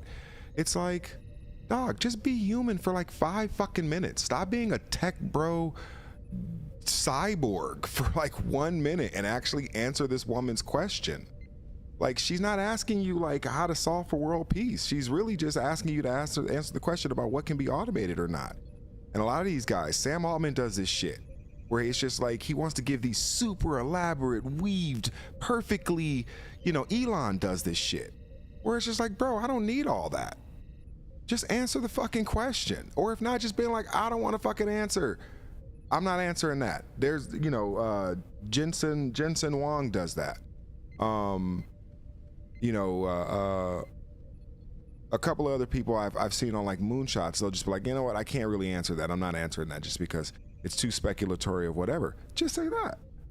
Just say that. Like I don't, a lot of these tech AI guys really struggle with just connecting with people's general questions and concerns about this shit. They just live in this data model set world of terms that most people aren't using, and it's unfortunate, and it's what really makes them look like they don't really care if there are consequences that affect people who aren't in this space at all. It's just like, oh, well, you know, this is just really cool because I can, it's just like, yeah, but that person's asking you about their fucking career. And it wouldn't take much for you just to sit in the moment and be like, hey man, this shit could automate your shit too. I would get prepared, you know? But anyway, that's my sort of rant on that shit. Yeah, so I would say vibe coding is about raising the floor for everyone in terms of what they can do in software. So the floor rises, everyone can vibe code anything, and that's amazing, incredible. But then I would say agentic engineering is about preserving the quality bar of what existed before in professional software. So you're not allowed to introduce vulnerabilities due to vibe coding. You're still responsible for your software just as Mr. before, Jigs. but can you go faster? And spoiler is you can, but how do you do that properly? And so to me, agentic engineering, when I call it that because I do think it's kind of like an engineering discipline. You have these agents, which are these like spiky entities. They're a bit fallible, a little bit stochastic, but they are extremely powerful. And it's how do you coordinate them to go faster without sacrificing your quality bar? And doing that well and correctly is the realm of agentic engineering. So I kind of see them as different. Like one is about maybe raising the floor, and the other is about extrapolating. And what I'm seeing, I think, is there is a very high ceiling on agentic engineer capability. And people used to talk about the 10x engineer previously. I think that this is magnified a lot more. 10x is not the speed up you gain. And I think it does seem to me like people who are very good at this peak a lot more than 10x from my perspective right now. I really like that framing. One thing that when Sam Altman came to AI Ascent last year, one memorable thing he said was that people of different generations use ChatGPT differently. So if you're in your 30s, you use it as a Google search replacement. But if you're in your teens, ChatGPT is your gateway to the internet. What is the parallel here in coding today? If we were to watch two people code using OpenClaw, Claude Code, Codex, one you'd consider mediocre at it, and one you would consider fully AI native, how would you describe the difference? I mean, I think it's just trying to get the most out of the tools that are available, utilizing all of their features, investing into your own kind of setup. So just like previously, all the engineers are used to basically getting the most out of the tools you use. Either it's Vim or VS Code, or now it's Claude Code or Codex or so on. So just investing into your setup and utilizing a lot of the tools that are available to you. And I think it just kind of looks like that. I do think that maybe related thought is a lot of people are maybe hiring for this, right? Because they want to hire strong agentic engineers. I do think that what I'm seeing is that most people have still not refactored their hiring process for agentic engineer capability, right? Like if you're giving out puzzles to solve, then this is still the old paradigm. I would say that hiring has to look like, give me a really big project and see someone implement that big project. Like let's write, say, a Twitter clone for agents, and then make it really good, make it really secure, and then have some agents simulate some activity on this Twitter. And then I'm gonna use 10 Codex 5.4 X high to try to break your the website that you deployed, and they're gonna try to basically break it, and they should not be able to break it. And so maybe it looks like that, right? And so yeah, watching people in that setting and building bigger projects and utilizing the tooling is maybe what I would look at for the most part. And as agents do more, what human skill do you think becomes more valuable, not less? Yeah, it's a good question. I think, well, right now the answer is that the agents are kind of like these intern entities, right? So it's remarkable. You basically still have to be in charge of the aesthetics, the judgment, the taste, and a little bit of oversight. Maybe one of my favorite examples of like the weirdness of agents is for menu gen. You sign up with a Google account, but you purchase credits using a Stripe account, and both of them have email addresses. And my agent actually tries to basically, like when you purchase credits, it assigned it using the email address from Stripe to the Google email address. Like there wasn't a persistent user ID that for people. It was trying to match up the email addresses, but you could use different email address for your Stripe and your Google, and basically would not associate the funds. And so this is the kind of thing that these agents still will make mistakes about. Is like, why would you use email addresses to try to cross-correlate the funds? They can be arbitrary. You can use different emails, etc. Like this is such a weird thing to do. So I think people have to be in charge of this spec, this plan, and actually don't even. I like her interview style more than I like his answers, if I'm being completely honest. Today, I'm interviewing Reiner Pope, who is CEO of Maddox, which is a new chip startup. Previously, he was doing TPU architecture and many other things at Google. This is a very different format from my usual interviews. This is going to be a Blackboard lecture. We're going to get up in a second. We, in fact, built this whole new studio with specifically this format in mind. And so it's a pleasure to get to inaugurate it with you. We're going to be talking about model architecture, ML infra, and many other things. And the reason I think it's an important topic wow, that's beautiful. What a beautiful set. Understand how training and inference actually work in a cluster. As we'll see, a lot of things about why AI is the way it is, why AI architectures are the way they are, why API prices are the way they are, fundamentally also why AI progress is the way it is, start making sense. And you need to understand the details to get there, and you need a Blackboard to understand the details. So, Reiner, thank you so much for doing this. Yeah, very happy to be here. Okay, full disclosure, I am an angel investor in Maddox, but that's not related to this podcast. Reiner, maybe to kick us off, I'll ask this question. So we have a couple of companies like Claude and Codex and Cursor are offering something like fast mode, where for 6x the price, they'll stream you tokens to 2.5x the speed. Mechanically, I'm curious what's going on here. Why is it the case that you can pay more to get faster latency? And two, could you keep going? Could you pay 100x more and somehow get even faster speeds, or much, much faster speeds? And three, could you go the other way? Could you have something like Claude Code slow mode, where if you are willing to wait for minutes on end, you could get even cheaper prices? So maybe this will help motivate the kind of analysis that you'll be doing through the lecture. Great. I mean, to jump to the conclusion, the big effect is batch size, but what we're going to do now is quantify exactly what that looks like and what its implications are on latency and cost. There's going to be another effect, which is, you can call it speculative decoding or multi-token prediction. We can maybe come back to that later, but I think the first thing that we'll talk through is batch size. So what I'd like to introduce is sort of the two principles of analysis. Firstly, we're going to look at a roofline analysis of how a runner transformer model on a cluster of chips. We'll take a sort of, let's say, a Blackwell NVL72 cluster, so a rack of 72 GPUs. And so the roofline analysis means we look at memory bandwidth and compute performance. And then the other side of that is that we're going to look at just two simple factors of the model, which are the time to operate on the weights and then the time to operate on the context, the KB cache. So let's jump in. What we're going to try and do is we're going to try and estimate the time that it... Yeah, the last dude, I just didn't like how disconnected he was. He was trying so far to be so far away from just the human element. It's just all of this technical, I'm gonna say it's all cool and you can do this with this and this and this. It's like, but bro, where's your humanity? Like, where are you? You've probably just been around so many of your type that you don't even know how to be socially just human.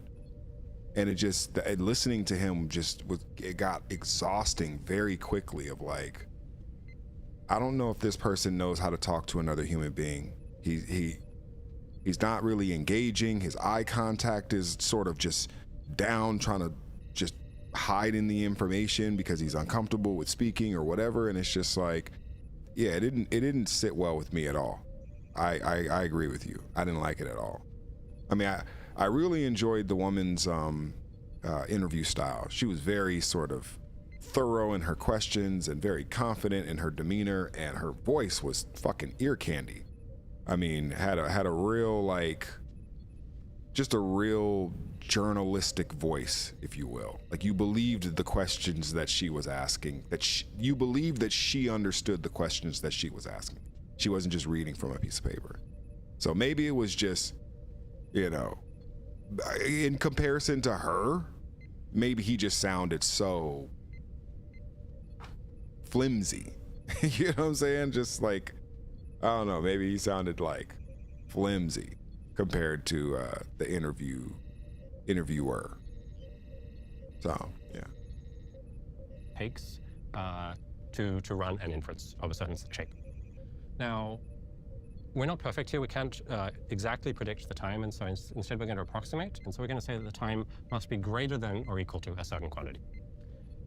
And so we're going to consider two different aspects. We're going to look at the time it takes to do the memory fetches, and then the time it takes to do the compute. And it'll turn out that this actually gives us a very strong predictive power, even with a simple model. So one by one, what is the time that it takes to do the compute? So there are really two things I need to do in the compute. I need to multiply by all of the active parameters, and then I need to do some work on the attention. So multiplying by all the active parameters. Yeah, I definitely love listening to AI while I work. Because, I mean, while I'm working, I'm either going to listen to music or listen to people talk, and chances are I'm not really paying attention to either.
I have a certain batch size that I'm running, and then I've got a number of active parameters in my model, and then I'm just going to divide this by the compute throughput, which is the flops of the chip. So this is a hardware constant. So this actually accounts for all of the compute time for all of the weight matrix multiplies. There's a little caveat here. We've sort of ignored the time to do any of the attention computation, but that in general will be quite small in comparison to this. Yeah. So we'll ignore this. Maybe I'll just interrupt from time to time to ask some very naive questions or to clarify some basic points. But just for the audience, you're not serving one user at a time. The batch refers to the fact that you're serving many different users at the same time. Yeah. And that's a whole batch. Yeah, so I can motivate the batch at least a little bit. So, I mean, we will see exactly why batch is such a favorable optimization, but what will turn out to be the case is that if you do not batch together many users, the cost and the economics you get can be like 1,000 times worse than if you do batch penny 2 users together. Yeah. And we'll be able to see that quite explicitly. Yeah. And then number of active parameters, this is saying, like, if I look at, for example, a DeepSeek model, the DeepSeek v3 model has about 37 billion active parameters, and then 700 billion total parameters. So this is, we're focusing on just the ones that are active for a single token. Okay, so we modeled compute performance. I'm going to keep writing equals, but in all of these cases, you can think of this time as being at least this much, and maybe there'll be some terms we ignored. On the memory side, what do we need to do with memory? We need to fetch all of the weights, and so there is some time to fetch all of the total number of parameters, not just the active parameters. So there's weight fetch time, and then in addition, there's a KV cache fetch time. So there is, this actually depends on batch size.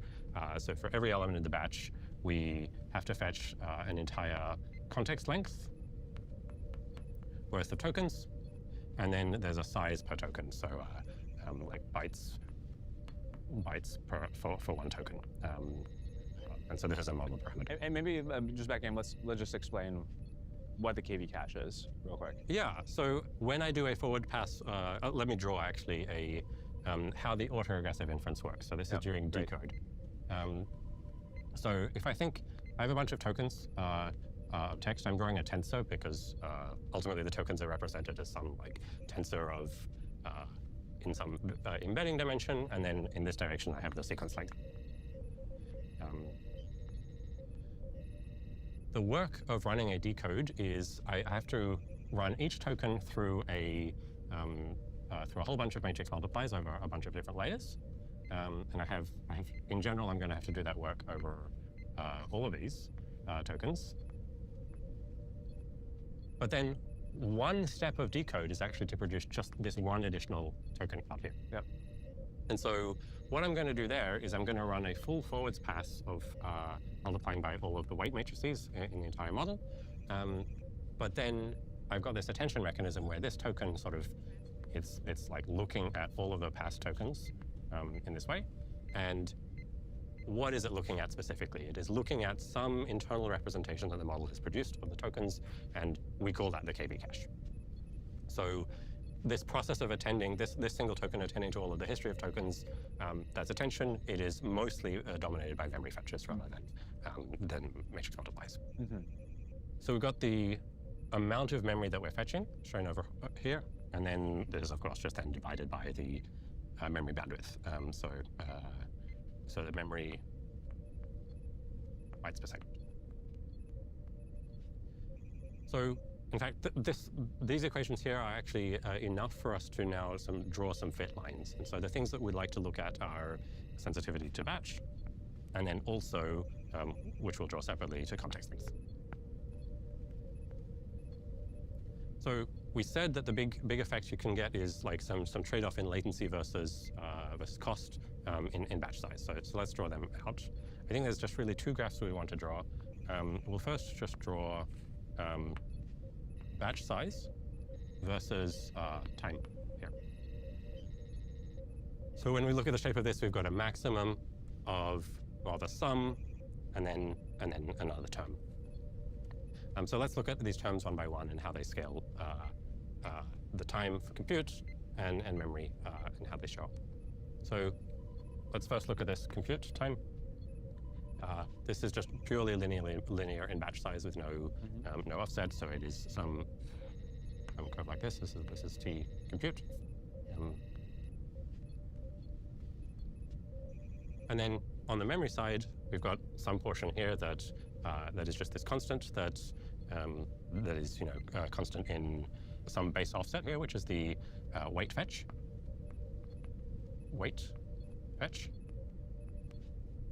And then finally we have this term here, which is the KV fetch, which we're going to draw as this is the KV fetch, which is linear in batch size, and so it looks like that. So the sum of this plus this maxed with this. So let's at least first draw the sum.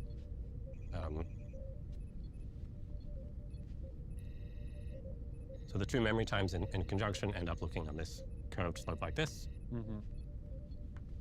And then we get the overall maximum is, I'll draw a little thicker here, is the maximum of these two curves.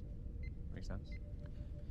Okay, so what does this mean actually? So this is a latency plot. So if I grow my batch size, I get initially some not very strong dependence on batch size, and so there's some lower bound on latency here. Latency lower bound.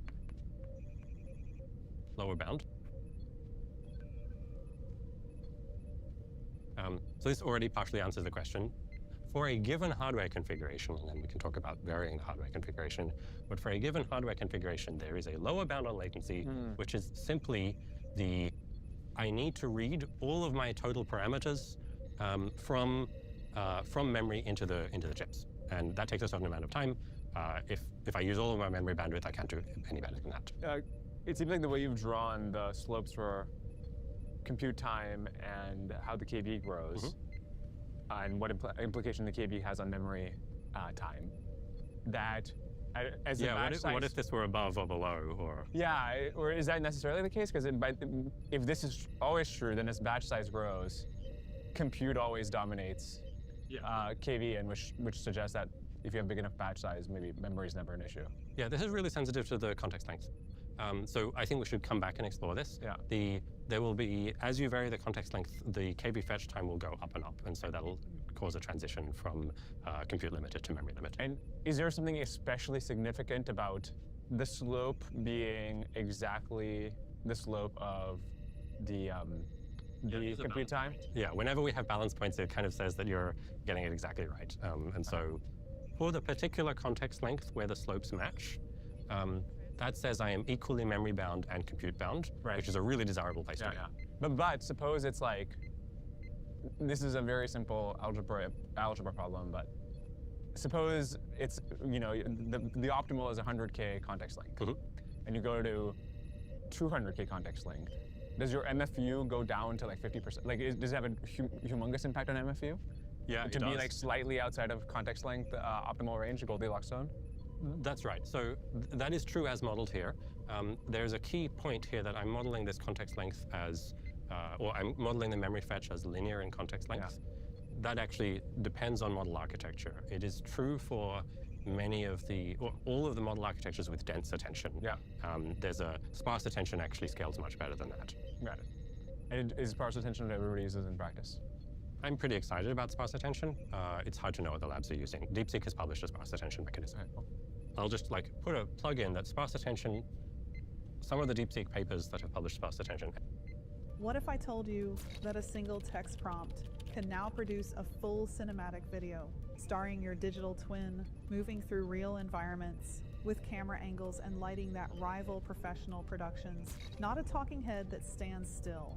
Not a clipped together slideshow, a full cinematic production from one prompt in minutes. That is no longer a prediction. That's crazy. It just happened. Hey, if we haven't met, I'm the digital I'll be right avatar back. of the one and only the CEO. I always of forget First that Omniverse. I can't do I'm that the on clone there. She built to spread the message and share the video scripts she personally researches and writes herself. Julia reads every comment, so drop yours below. So here's what nobody is connecting right now.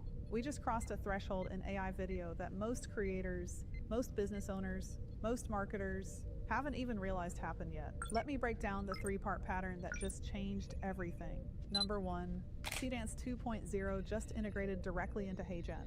And this is not a minor feature update. This is a fundamental shift in what's possible with AI video. CDance 2.0 is a video generation model built for cinematic output. We're talking physics, accurate motion, director-level camera control, dynamic lighting, footage that holds up next to anything shot on location. But here's the part that changes everything. HeyGen is the only platform where CDance 2.0 works with real, verified human faces. CDance does not allow human faces on its public API. HeyGen built the identity verification infrastructure that makes this possible. Your digital twin moving through cinematic environments with your actual likeness, locked and consistent across every single shot. Think about what that means for a second. Before this, you had two choices. Hire a production crew and spend tens of thousands, or settle for a talking head that stands still. That gap just collapsed. Number 2, this isn't just one feature. It's 3 completely different creation workflows, all powered by the same cinematic engine. And I want to walk you through exactly how each one works, step by step. Let's start with avatar shots. This is where identity meets cinema, and the workflow is shockingly simple. Step 1, you open HeyGen. Click the Avatar tab in the top left corner and select Avatar Shots. You'll see the new badge right there. Step 2, your digital twin thumbnail appears in the prompt area automatically. And here's where it gets wild. You can add up to 3 avatars to a single scene. Just click the plus button to add more, or click the X to remove one. Step 3, you write your prompt. And think of it like giving a director's brief. The more vivid and specific, the better the result. You describe the setting and mood, like a neon-lit Tokyo street at night with rain and cinematic lighting. You describe what the avatar is doing, like presenting to the camera or 2 people facing each other in a debate. You describe the camera movement, like a slow push in to close up. And you even describe the audio, like epic orchestral score or ambient city sounds. Because there's no separate audio upload, the AI generates it from your prompt. Step 4, you can upload up to 3 reference images or videos to guide the visual style. Drop in a product photo, a specific background or environment, even a particular outfit reference, and Seedance builds the scene around those elements. The only rule is no real human faces in the references. Your avatar handles the human element. Step 5, you set your duration anywhere from 4 to 15 seconds. Choose portrait or landscape. Toggle the enhance feature, which automatically optimizes your prompt if HeyGen detects room for improvement. Then hit generate. And that's it. Your cinematic clip renders. Every great business decision starts with one thing most leaders skip. And today, we're gonna fix that. Your avatar is moving through a real environment with consistent likeness across every frame. This goes far beyond a talking head. This is full body dynamic motion with physics-based movement. Now here's the power move. You use Avatar 4 for your main talking segments, your long A roll, your direct-to-camera delivery in 175 plus languages. And then you use Avatar shots for everything around it. Cinematic B-roll, emotional moments, product interactions, multi-person scenes. Stitch those together and you have a complete AI video production pipeline. No crew, no studio, no post-production. Now let's talk about Video Agent, because this is the one that truly eliminates the production process entirely. The workflow is almost absurdly simple. You open Video Agent, you type one prompt describing what you want your video to be about, and you hit generate. That's it. That's the whole workflow. What happens behind the scenes is remarkable. Video Agent writes the script for you, structures the scenes, selects visuals, picks background music, generates cinematic B-roll powered by Seedance 2.0, places your digital twin in those cinematic shots with real motion, and assembles the entire thing into a finished video, up to 3 minutes long. You get a plan before anything renders. You can review it, adjust scenes, swap avatars, rewrite sections, and then it generates the final video. Seedance footage is automatically built around your digital twin. No additional steps required. Quantum computing isn't just a faster way to calculate, it's a fundamental shift in how we process reality. Unlike regular bits, let me say that again because I need you to understand the magnitude of this. You type a sentence, and minutes later, you have a finished,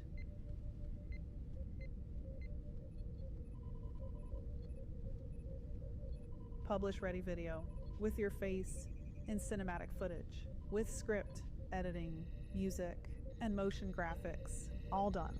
This is designed for teams and creators who need to produce consistently across campaigns, courses, and channels without rebuilding the production workflow every single time.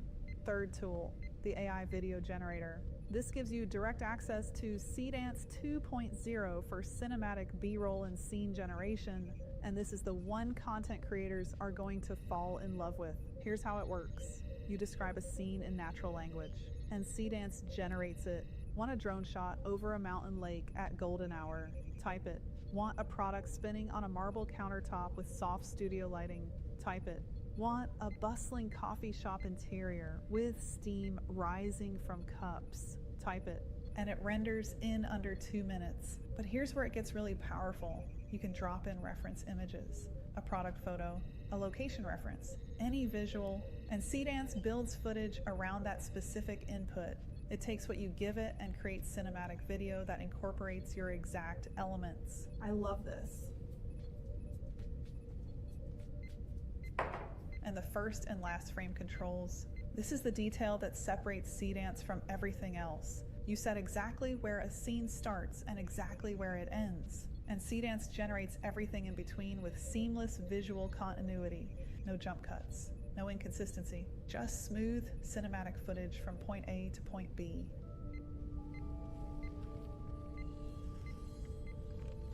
Each clip generates up to 12 seconds at a time. And if you're using it alongside Video Agent, those clips get stitched together automatically into longer sequences, up to 3 minutes. So picture this workflow. You use the AI video generator to create custom B-roll for your specific brand, your specific products, your specific environments. Then you combine that with avatar shots for cinematic scenes of your digital twin, an avatar full for your talking segments, and suddenly you have a full video production operation, powered by one platform. No switching tools, no post-production, no outsourced editing. Number 3, and this is the one most people overlook because they're distracted by the shiny features, the trust and safety layer. As AI video gets more powerful, the question of who appears in a video and whether they actually consented becomes the most consequential question in this entire space. HeyGen built a full trust and safety layer around this.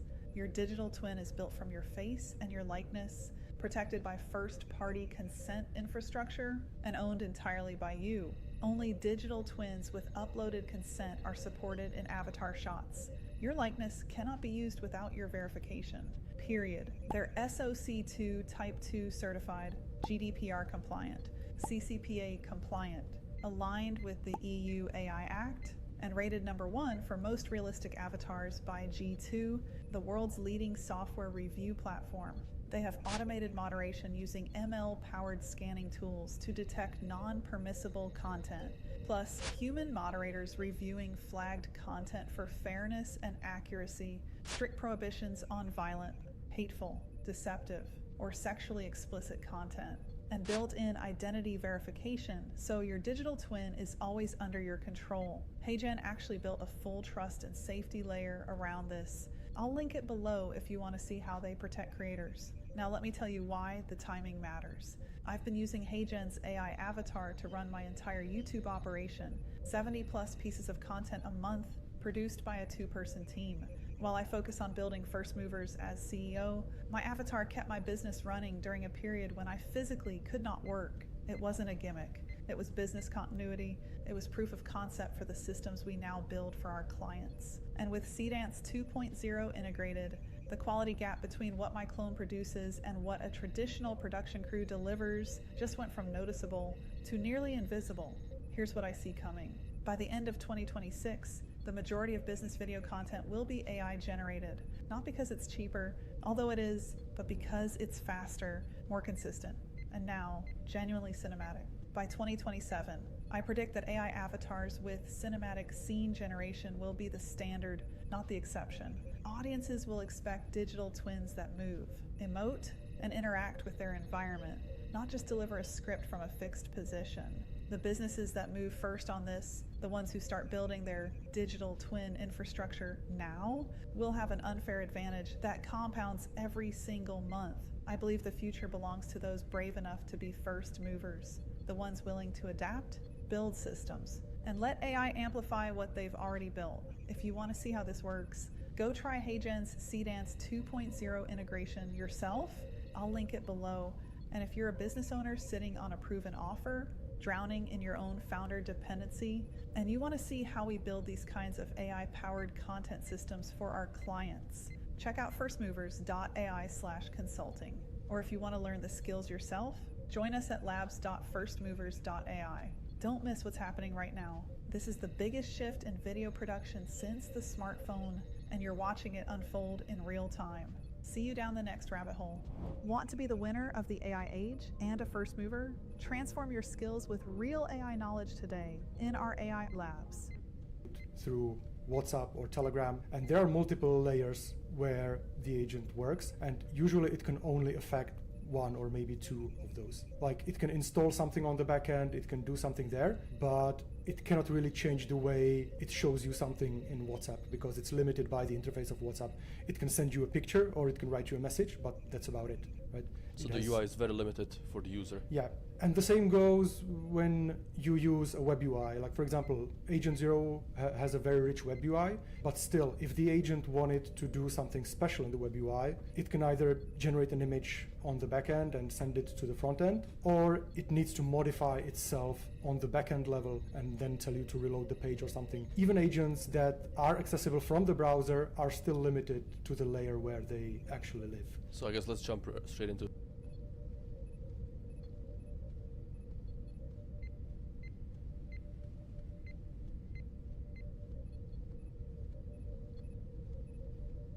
Check out this one.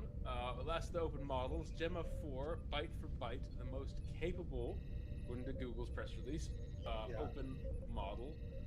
This just came out hours ago. Gemma 4. Okay, so they're saying our most intelligent open model to date, advanced reasoning, agentic workflows, probably has something to do with the claw, industry-leading capabilities, mobile first. So the deal with Gemma is that it's not that big, is it? Well, or how big is it? There's 4 sizes, and it's confusing because there's some new vocabulary to explore. Most people know about MOE, mixture of experts, where you have a bunch of parameters and clustered in what they call experts, and then you only activate some of them for each token. They have something else now that they're calling effective. Here we go. These models activate an effective 2 billion and 4 billion parameter footprint during inference. You've seen these like Quen 30B, that means it has 30 billion parameters with active 3 billion parameters. So now you've got a new letter to play with here, which is E, which is effective. If you look at the other link I sent, was their Hugging Face link. They talk about what they call per layer embeddings. So they have. Gotcha. I'll pull it up in a second here. Per layer embeddings. So, yeah. So they've got these total parameters, but they've got more parameters with the embeddings, and they've got different embeddings for each layer. Like, I'm gonna ping Sebastian Roshka to make us one of those awesome architectural diagrams. Hopefully he'll do that for us soon, and we can learn what this is. Or read a. I don't know if there's a technical report yet or just a blog. So we've got these smaller models, which is funny because when I saw headlines or the summaries, I just saw that they had 31 billion dense and another that was like 20 something billion. And I'm like, those are not going to fit on your phone, But if you're looking at 2 to 8 billion, like, yeah, okay, now we're talking laptop phone territory. Now, okay, so I think what this is saying, and might be a stretch of an analogy, like saying, okay, we've got our brains, and there's all this stuff in there. And so say if I can isolate the piece of my brain that's really good at math, and even though my math neurons are connected to a few other things, right, maybe a funny math joke in a book I read, or the girl in math class that I had a crush on, or whatever, but for the most part, you could say, like, isolate the part of my brain and pull that out. And so say if my brain had 8 billion embeddings, but if you want to talk just about math, maybe only 2 billion of those are I think is a good idea of what the mixture of experts thing is. Got it. Okay. The per layer embeddings thing, it has to do with the layers, and maybe the layers could be segmented, but I don't know, and I don't want to misspeak. So it's something that we need to learn about. And like I said, I don't even know if there's a technical report out yet, so it's something to keep an eye out for. Interesting. Effective per layer embeddings. Its own small embedding for every token. Well, I hope that we're down the road where we have these like proprietary measurements that are impossible to compare apples to apples anymore. Yeah. I mean, mixture of experts is a very universally adopted thing. Mamba hybrids now are becoming universally adopted. We'll see. We'll see what this is and if it catches on. But if it helps with efficiency, that's promising because we want to move toward edge computing and edge inference. Yeah, well, here is the Gemma. So this is a neat blog post. Have a look. There's like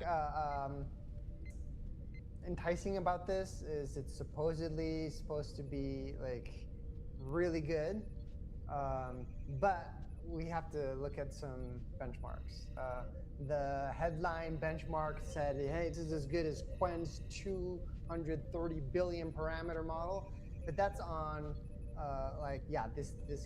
that's on Arena, that's chat Arena. You know, these have arena-based ELO scores, but I mean, you can't really trust much of anything, but that's like one of the least quantifiable things, like where, you know, you can even talk about scale mattering, you know, like, I don't know what the statistical significance of these differences in score are. So I guess that's part of our AI First Show branding is, you know, our constant piece of advice: use it yourself. Get in there, get your hands dirty, use it yourself. And another advice: use a harness so that you can play with it yourself. If you're on a provider-specific harness, you're only going to use their models, and you won't know what you're missing out on. So use it yourself. Okay, next. It's promising if it's true. You know, like I say, huge if true. All right, we have to come up with a couple of ratings. So this is like definitely one to watch. Did you like that clip? Make sure to check out our latest episode. The link is in the description.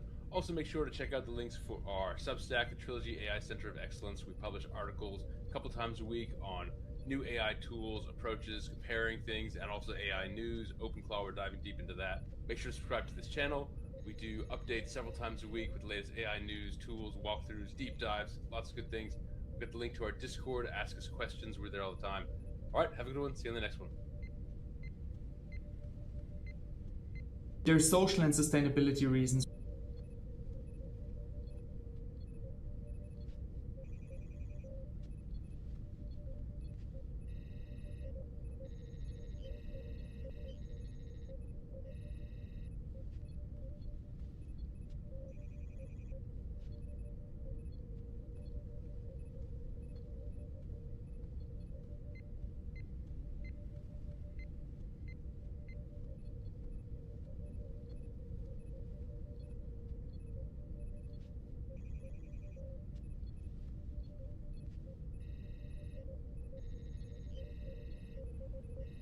What if I told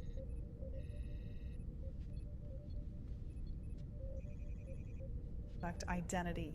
The videos produced through studio.abacus.ai are polished and practical for real-world use, especially for marketing and social media. They are short, engaging, and optimized to capture attention, making them ideal for ads or product showcases. And you can iterate easily, tweaking inputs to refine the output until it fits your vision. That is consistent, scalable video content without the overhead of traditional production. Second demo, the horror webcomic. This one starts with a dark, grainy comic panel concept, an abandoned hallway, a red hooded figure, glowing red eyes, peeling walls, heavy shadows, a claustrophobic horror atmosphere. But Abacus Studio does not stop at a single still image. It turns the concept into a complete horror webcomic video. The story builds like a social horror short. Quote, they said the hallway was abandoned for years. No one went in, no one came out, end quote.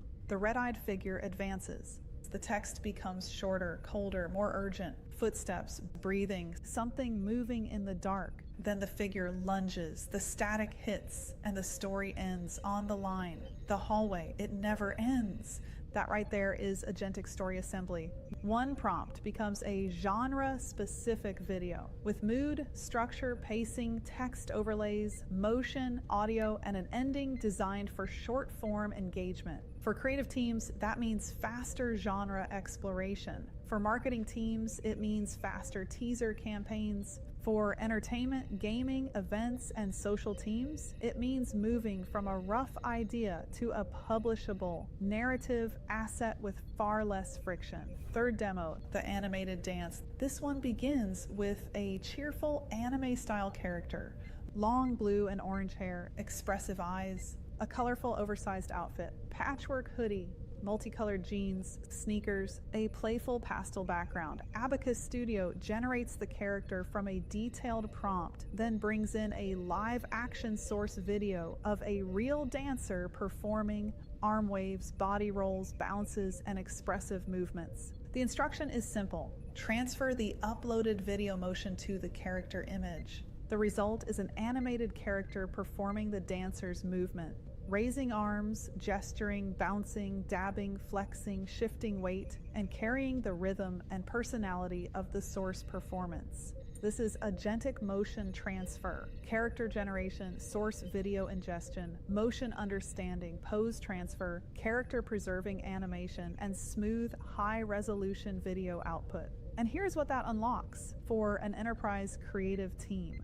Brand mascots can move, campaign characters can perform, animated presenters can host, social content can react to trends, and a single performance can inspire many creative variants without requiring a traditional animation pipeline. Fourth demo, documentary-style scenery. This one starts with a hyper-realistic nature prompt, Iceland waterfalls or Norwegian fjords. Golden hour light, professional photography, wide-angle composition, atmospheric depth, a premium documentary feeling. In the interface, the generated image is identified as using Flux Point 2 Pro, with emphasis on photorealistic rendering, accurate lighting, and atmospheric depth. Then, the creative direction becomes more specific. The user asks Abacus Studio to enhance the scene, stronger God rays, richer golden hour lighting, drifting mist and fog, intensified water flow, layered mountains, dramatic clouds,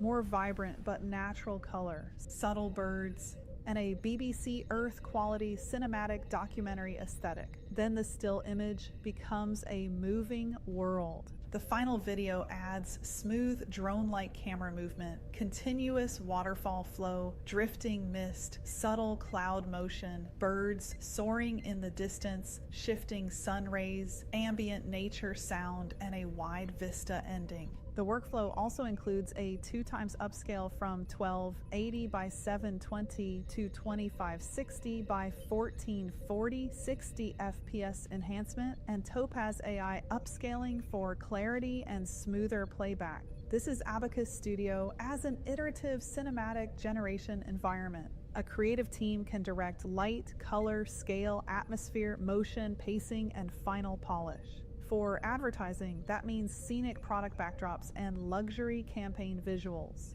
For marketing, it means ambient website loops, trade show screens, paid media variations, and high-resolution brand moments. For communications, cinematic storytelling for sustainability, keynote openers, investor presentations, and corporate vision films. Fifth demo, the majestic peacock.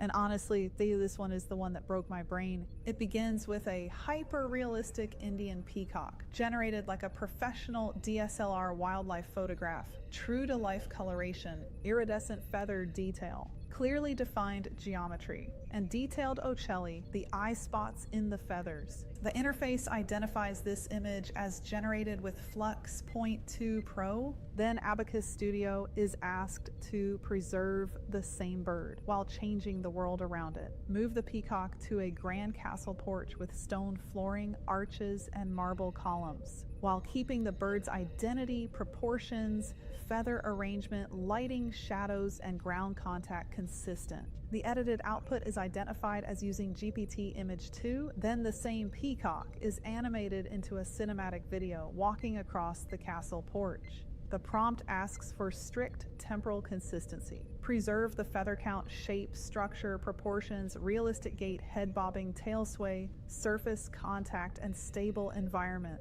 The final result shows the peacock walking gracefully with natural feather movement and an elegant luxury atmosphere. And this is the difference between simply generating media and directing media. The agentic workflow understands continuity, subject preservation, background recontextualization, realistic motion, and creative intent across steps.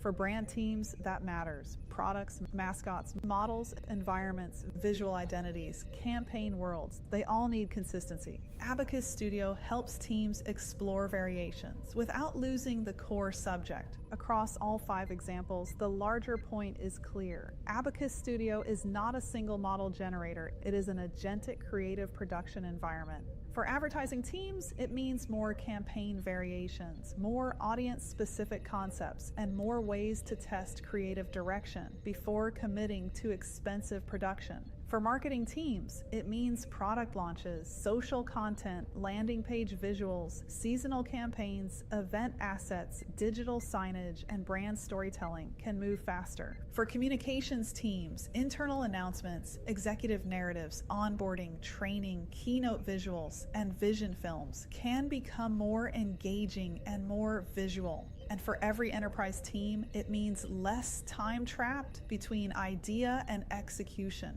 Now, here is what I want every founder watching this to hear. If you are the bottleneck in your own creative pipeline, if every campaign waits on you, if every video script, every product launch, every social asset, every keynote visual sits in a queue behind your calendar, you do not have a content problem. You have a founder dependency problem. And the cost of that is not just slower marketing. It is a business that cannot scale past you. Tools like Abacus Studio are the leverage layer. They turn one creative direction into 100 polished outputs. But the leverage only matters if there is a system around it, a brain on top of it, and a team trained to direct it. That is exactly what we build at First Movers. If you are a founder doing 7 figures and you are tired of being the bottleneck, I want you to go to firstmovers.ai/consulting and book a call with our team. We will diagnose where your founder dependency is costing you the most and walk you through whether a done-for-you AI integration is the right next move.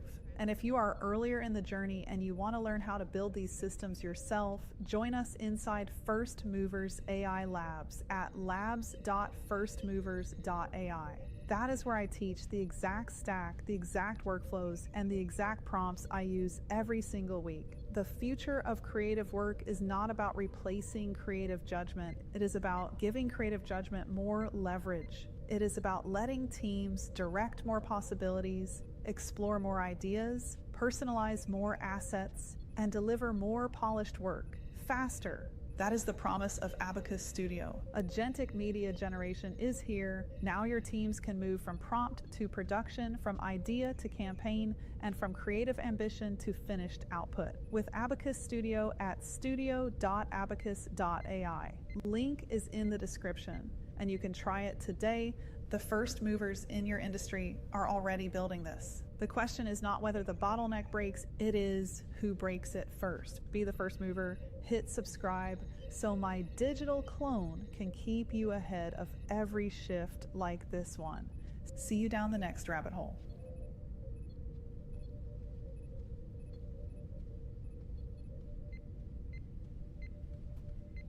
Oh man, well, I got my first part of the day finished.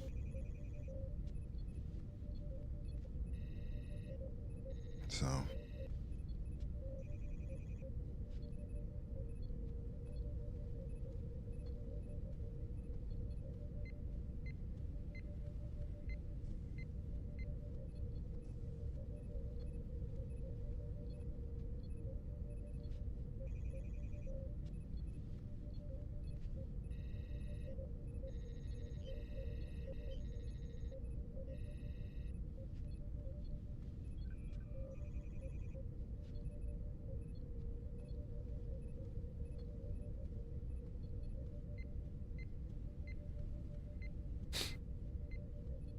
All right, final Northtown.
Rule of acquisition 62. The riskier the road, the greater the profit. Yep, sometimes you gotta risk it for the biscuit, dog. Every now and then, you just might have to.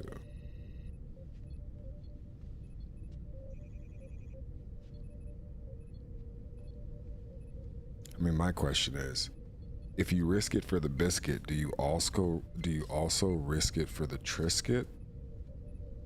I don't know if anybody has had a Triscuit before. Those things are not good. So.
I'm going to tell you why.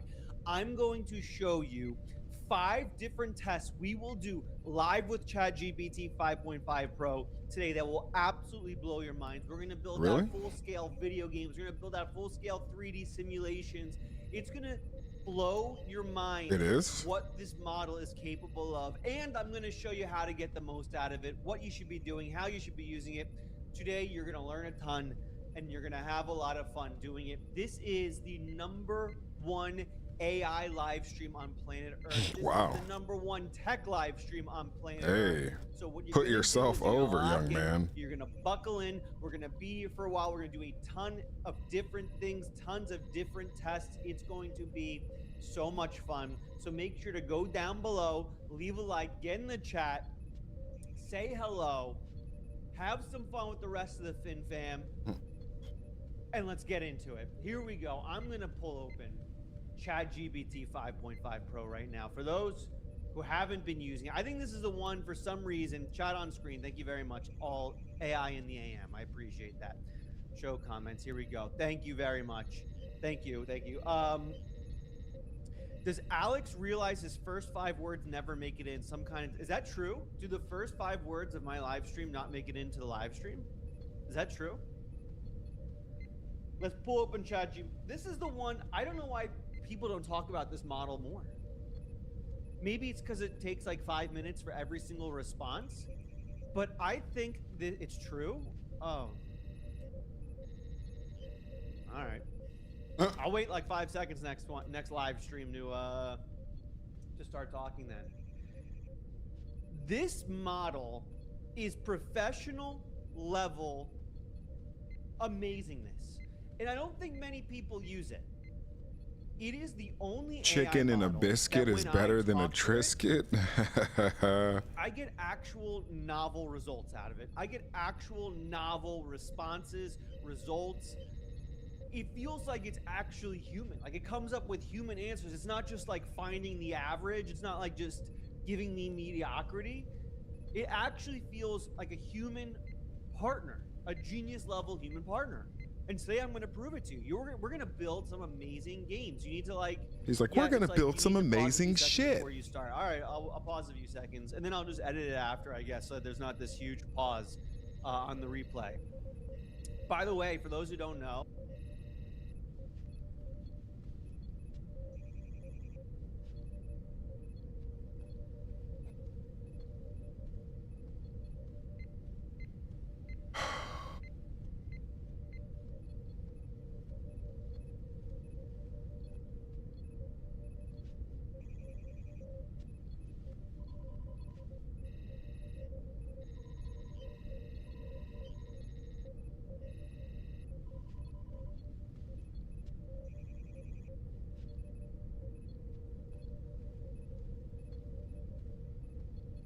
Xiaomi is back with a major model release, and it's seriously impressive with the launch of Mimo version 2.5 Pro, a new open source frontier model. They're making a strong push into agentic AI and long horizon reasoning. This is something a lot of people have been recommending me to check out, and after testing it, I can say that the results genuinely hold up. At its core, Mimo version 2.5 Pro is a 1.2 trillion parameter mixture of experts model. This is something that has 42 billion active parameters with a 1 million token context window and a hybrid attention architecture. Good lord. It's designed to handle complex multi-step workflows, sustaining thousands of tool calls while maintaining strong coherence and precision in instruction following.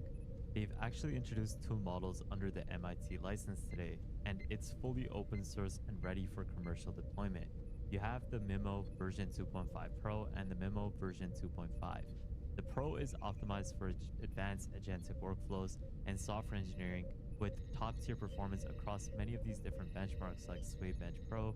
You also have it so that it excels at GDP Eval as well as Claude Eval, competing directly with models like Opus 4.6, the Gemini 3.1 Pro, and GPT 5.4.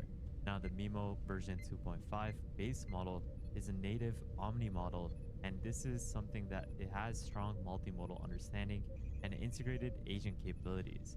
And both of these models actually show clear progress in long horizon task execution, coding, and agent reliability. But like any model, benchmarks only tell part of the story. If you want the best AI tools, workflows, and drops before everyone else, join my free newsletter with the link in the description below, which is completely free. Also, something to emphasize is this isn't just a model that is being benchmarked. It's something that is specifically being built for long horizon agent workflows, where it's capable of handling multiple tools, and this is where it can actually handle thousands of tool calls with stable coherence. And this is a model that can actually complete real-world tasks like building full apps or compliers end-to-end, showing strong planning, persistence, and self-correction in coding workflows. Now, it's also far more token efficient than other proprietary models, where it is using 40 to 60% fewer tokens than models like GPT 5.4, Claude Opus 4.6, and even Gemini 3.1 Pro at similar performance. This is where the real test here isn't just intelligence, it's more about how long the model stays useful before it actually breaks.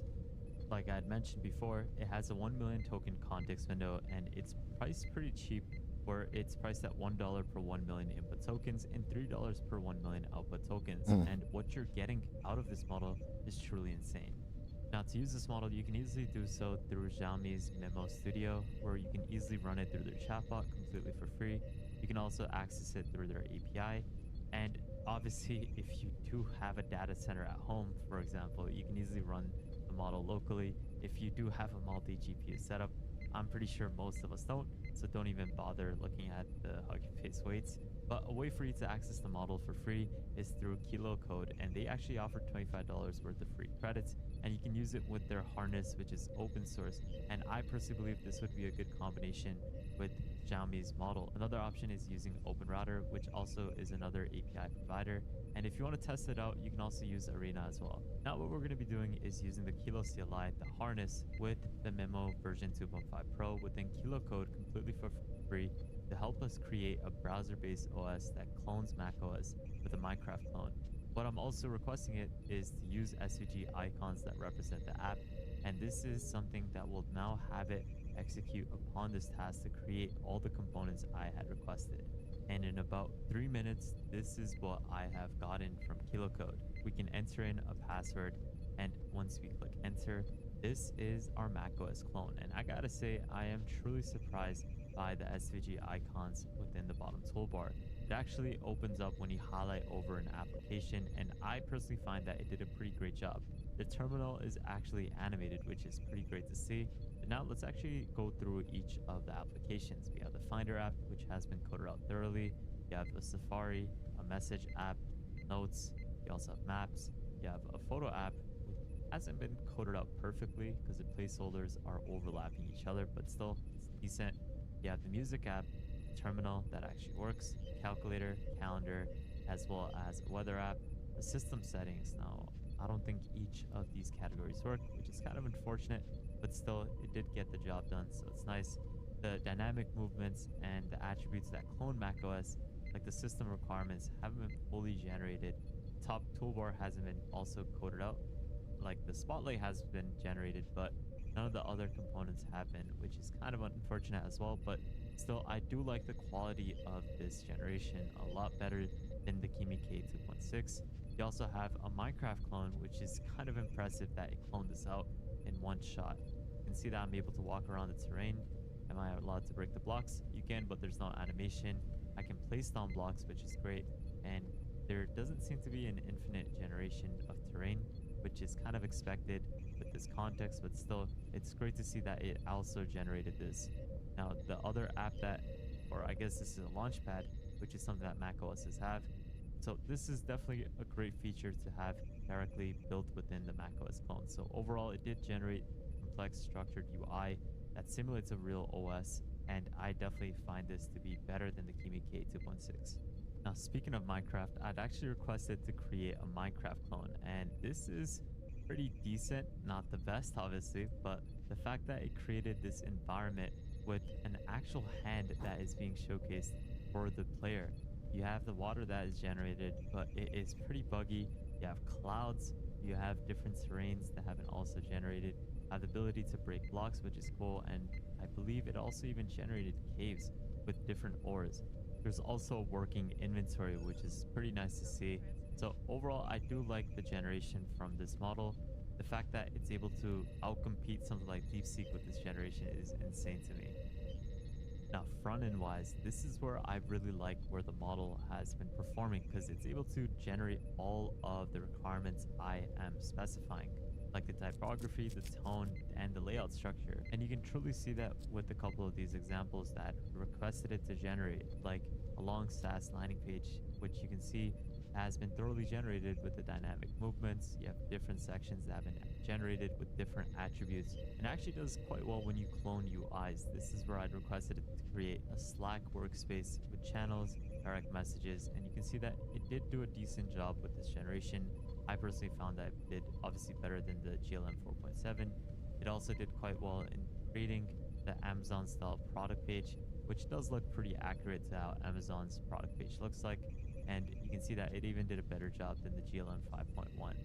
Within their studio, I had requested it to create a SaaS landing page, and I gotta say, this landing page is a lot better than what I've previously saw with other open source models. A lot of the components have been thoroughly generated, and I truly love what it was able to output with this particular front end. Now, with the 360-degree product viewer, the UI looks absolutely amazing, but certain components like the product itself hasn't been coded out in 3D visuals. It also doesn't have the functionality to change colors. So that is only the downside with this generation of the 360-degree product viewer. But when you compare it to something like the DeepSeek version 4, it does look a lot better with this generation. And I gotta say the DeepSeek wins on this, because it did generate the 3D product properly, and the overall structure and UI looks decent and better than what the generation that the Memo version 2.5 Pro did. Now, when it comes to 3GS, this is a domain that I found the model to be proficient at. This is where it successfully passed my 3D SUV off-road durability test, and this is something that did obviously better than the Gemini 3 Flash, which can't even load in the assets. So this is where I was testing it out in a couple of other prompts, like how well it is in generating 3D scenes, how it's able to properly use dynamic 3D physics. Now, not saying that it's perfect in this SUV generation, but in the other prompts, you'll see that it does quite well. Like the lava lamp prompt, which is where it tests the model's ability to create smooth and continuous physics, like the simulation you see, the meatball, the fluid motion, everything has been thoroughly generated, and I personally found that this is probably the best generation from an open source model. Now, here is another 3GS That's fresh. that I developed with Kilo, and I personally found that the generation is a lot better when you combine it with another harness like Kilo Code, and this is where it was able to test the model's ability on how to use advanced frontier engineering to build out a 3D 3GS scene of a room with a 90s or 2000s TV box. And you can see that it does exceptionally well in creating this prompt where I told it to generate 9 different channels being displayed in this environment, and it did exceptionally well when it was able to organize this large single file 3GS project with multiple scenes with the different channels. Now let's actually view through all of them. Second one is showcasing fireworks, which is actually pretty cool. Particles, you have a night city that is being displayed. That sound is annoying as fuck. Oh.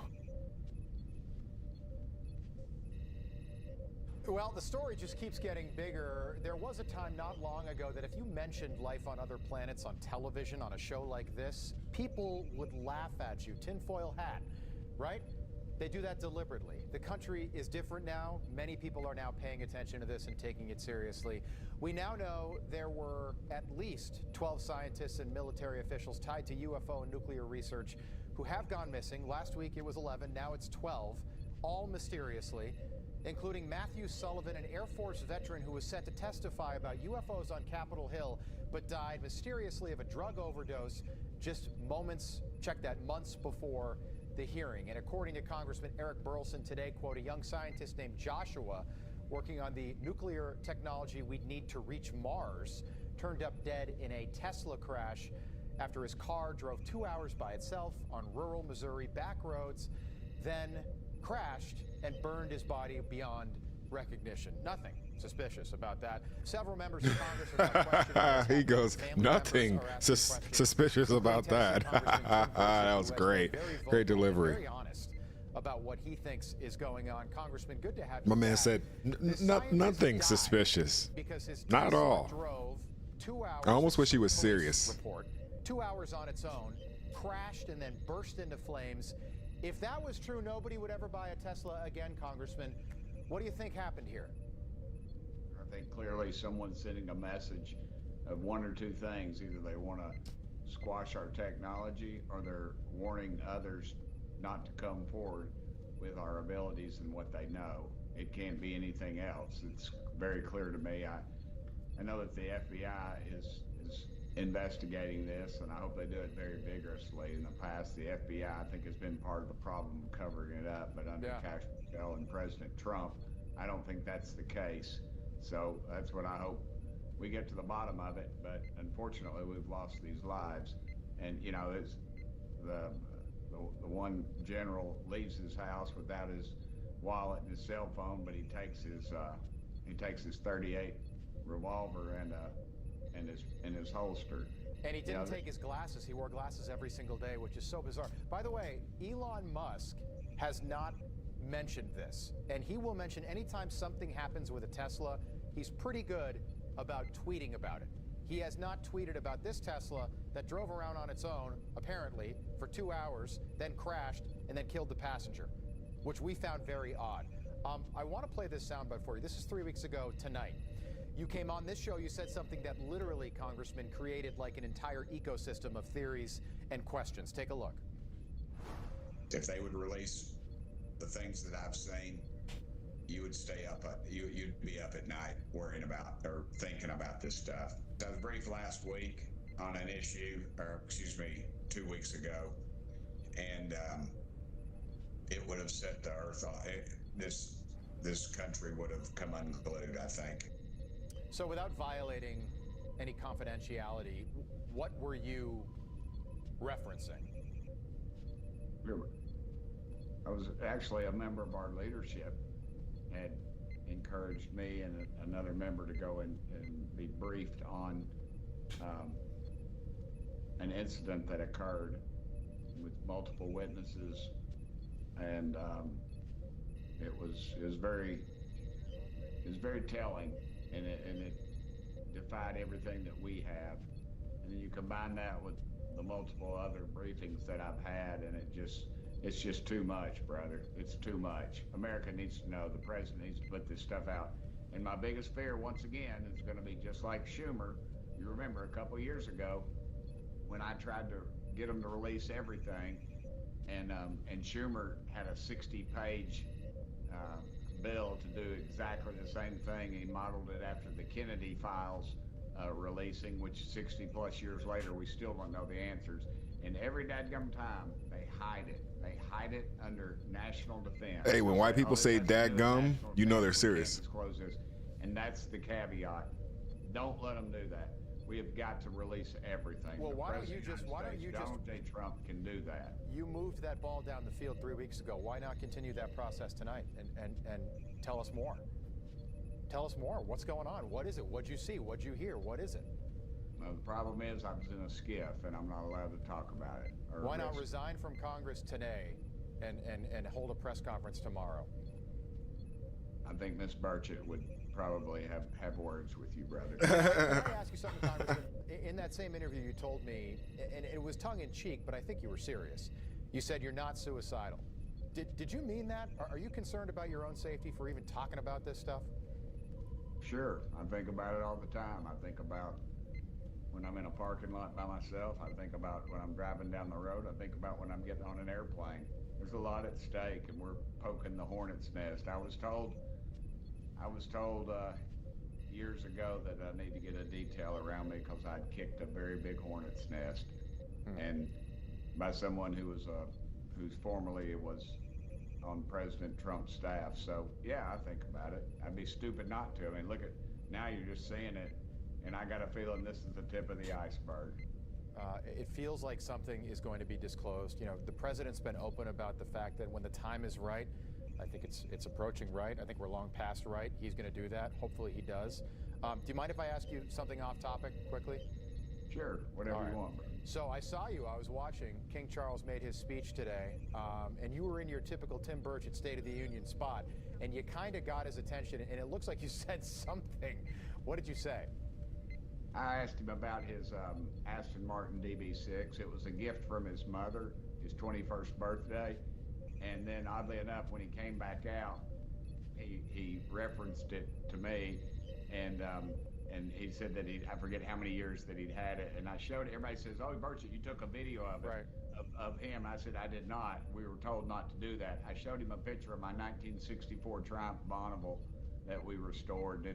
Jay Leno has one similar. Mine's a lot better condition than Jay Leno's, and it's just like it's brand new. And I showed him a picture of it. And he left, and he remarked how much he liked that. And, that's pretty cool. You know, it's just two guys talking about cars. Everybody I always like that.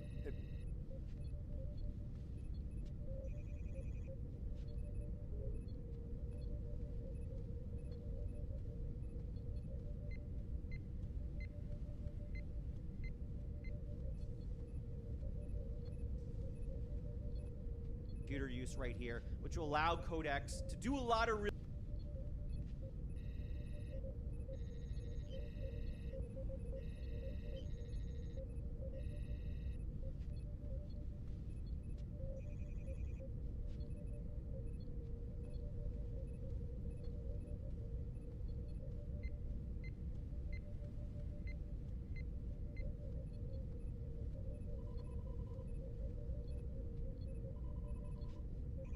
Claude Code has a content creation problem, and Higgsfield's brand new MCP server just solved it. Instead of having to individually connect every AI content creation tool to Claude Code, which you kind of have to do since the best ones change from week to week, we can now get them all in one place via the MCP server. And this just isn't a convenience win. This means we can now reliably automate large portions of our content creation process with the best AI tool for the job. So today I'm going to show you exactly how to install this tool and the process I use to create this piece of content that got 100,000 views in less than 24 hours using the Higgsfield MCP server. So why does the Higgsfield MCP server even matter? Why should you care? Well, I alluded to it in the intro, and there's two reasons. First one is the fact that we now have a single pathway to getting access to every single AI content creation tool. Because up until now, we really haven't been able to do that programmatically. Instead, you had to individually connect all these tools to Claude. Giant pain in the butt. Nobody did this because everyone had its own API, its own payments, even if the API was publicly available, which in some cases it wasn't. And so you were kind of locked into the one or two you actually used. Problem with that is the best ones change all the time. Last week, Nano Banana Pro was on top. Guess what? Now it's GPT Images 2. 6 months ago, Veo 3 was the top dog. A month ago, it was Cling, and today it's Seed Dance. Are you using the best tool for the job? Chances are you weren't if you were set up like this. But now, all I have to do is be connected to the Higgs field MCP. And boom, I can now connect to all of these and more. And by more, I mean there's 17 image models, 14 video models, and we have access to a lot of the Higgs field proprietary models. But the real unlock isn't the convenience, it's the fact that since it's an MCP server, we can now automate a lot of these processes via Claude Code. For example, I can create an automation where every single day, Claude Code takes a look at GitHub and it says, hey, what are the top trending AI repos for this week, for this month, brand new ones that just got released. It's going to take that information, it's going to bring it back inside of Claude Code, and it's now going to structure it in a way that I could use for some sort of social media posts. In our example, it will be a carousel. Alongside that, it will then create a prompt for the images so that we can get images like these, but it has the copy and the information from the GitHub that it just pulled. It's then going to send all that information to Higgs field, which will then call on GPT Images 2 to create all that for us. It then brings it back into Claude Code, and voila, we just have a completely automated content creation process. From there, I can manually review them, I can have Claude Code post them, but the point is I can now automate some sort of flow. You can automate even more of it, where I'm grabbing information from some outside place, in this case GitHub. I'm then analyzing the information inside of Claude Code. I'm taking that analyzed information and I'm turning it into some sort of content prompt, which gets sent to the Higgs field MCP, and then it brings it all back to me, and I have a nice deliverable, and I really haven't even lifted a finger. So that's the real power that is unlocked via this MCP server.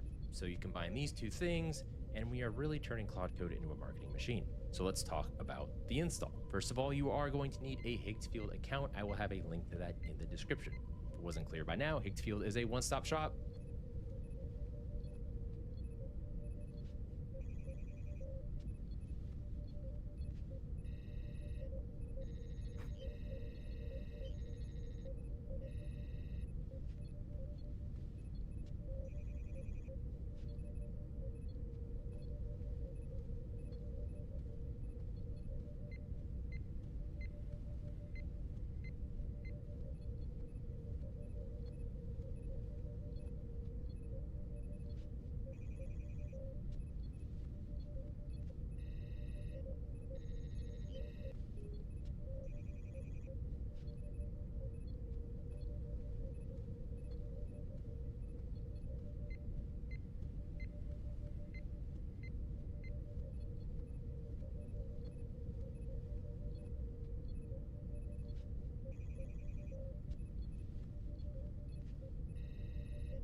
Just saw the Kickstarter link. Y'all are doing an app.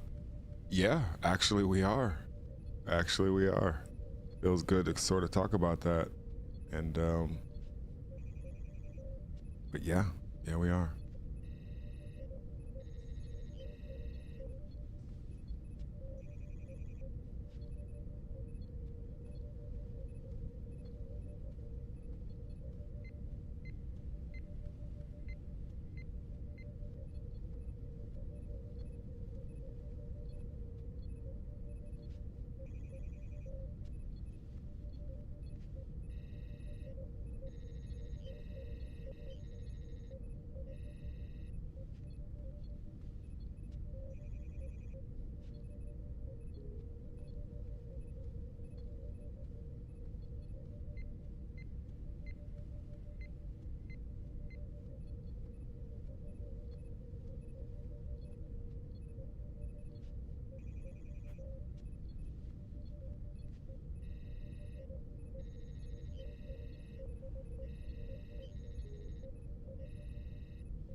Clams. Big clams. What up, Doc? I was just telling you that we were up on stream, but I'm gonna mute okay. whenever we do anything OPSEC. Oh, so we on the stream now? Yeah. Currently, right now, they can hear my voice. Yep, they can. Awesome. Yeah. Listen, guys, you need to check out our Kickstarter. You need to check out our Kickstarter for the Majesty Reader, and click that follow on there. You have a link to put in the chat. Just did. My man. Hold on for 1 second. Somebody made a mistake around here. Uh-huh.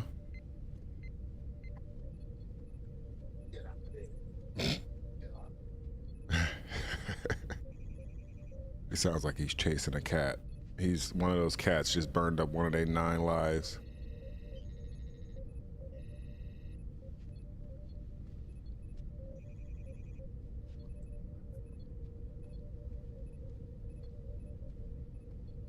All right, I'm back. This has been a long time coming right here. No Diddy. Big Diddy, dog. Ultimate Warrior Diddy. Ultimate Warrior Diddy. Yeah, man. How much work has poured over getting us just to this point?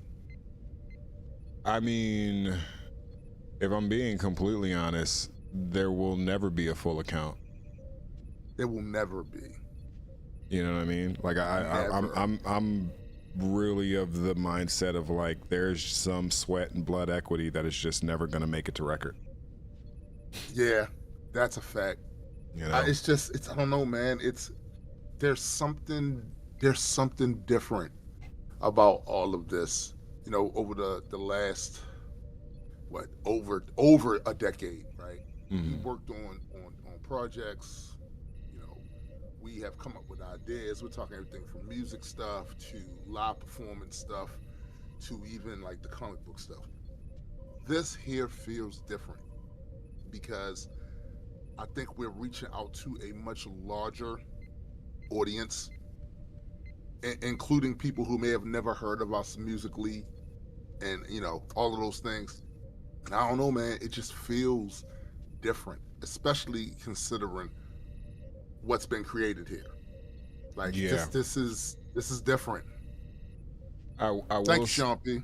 Yeah, I will say, for a good extent of what we've been doing in the creative arts, I don't think anything that we've done, with the exception of OBC, has the magnitude of, because you've said it before, and I will sort of piggyback on this now that you've said it. I can put myself over, but it is the greatest plot device ever conceived.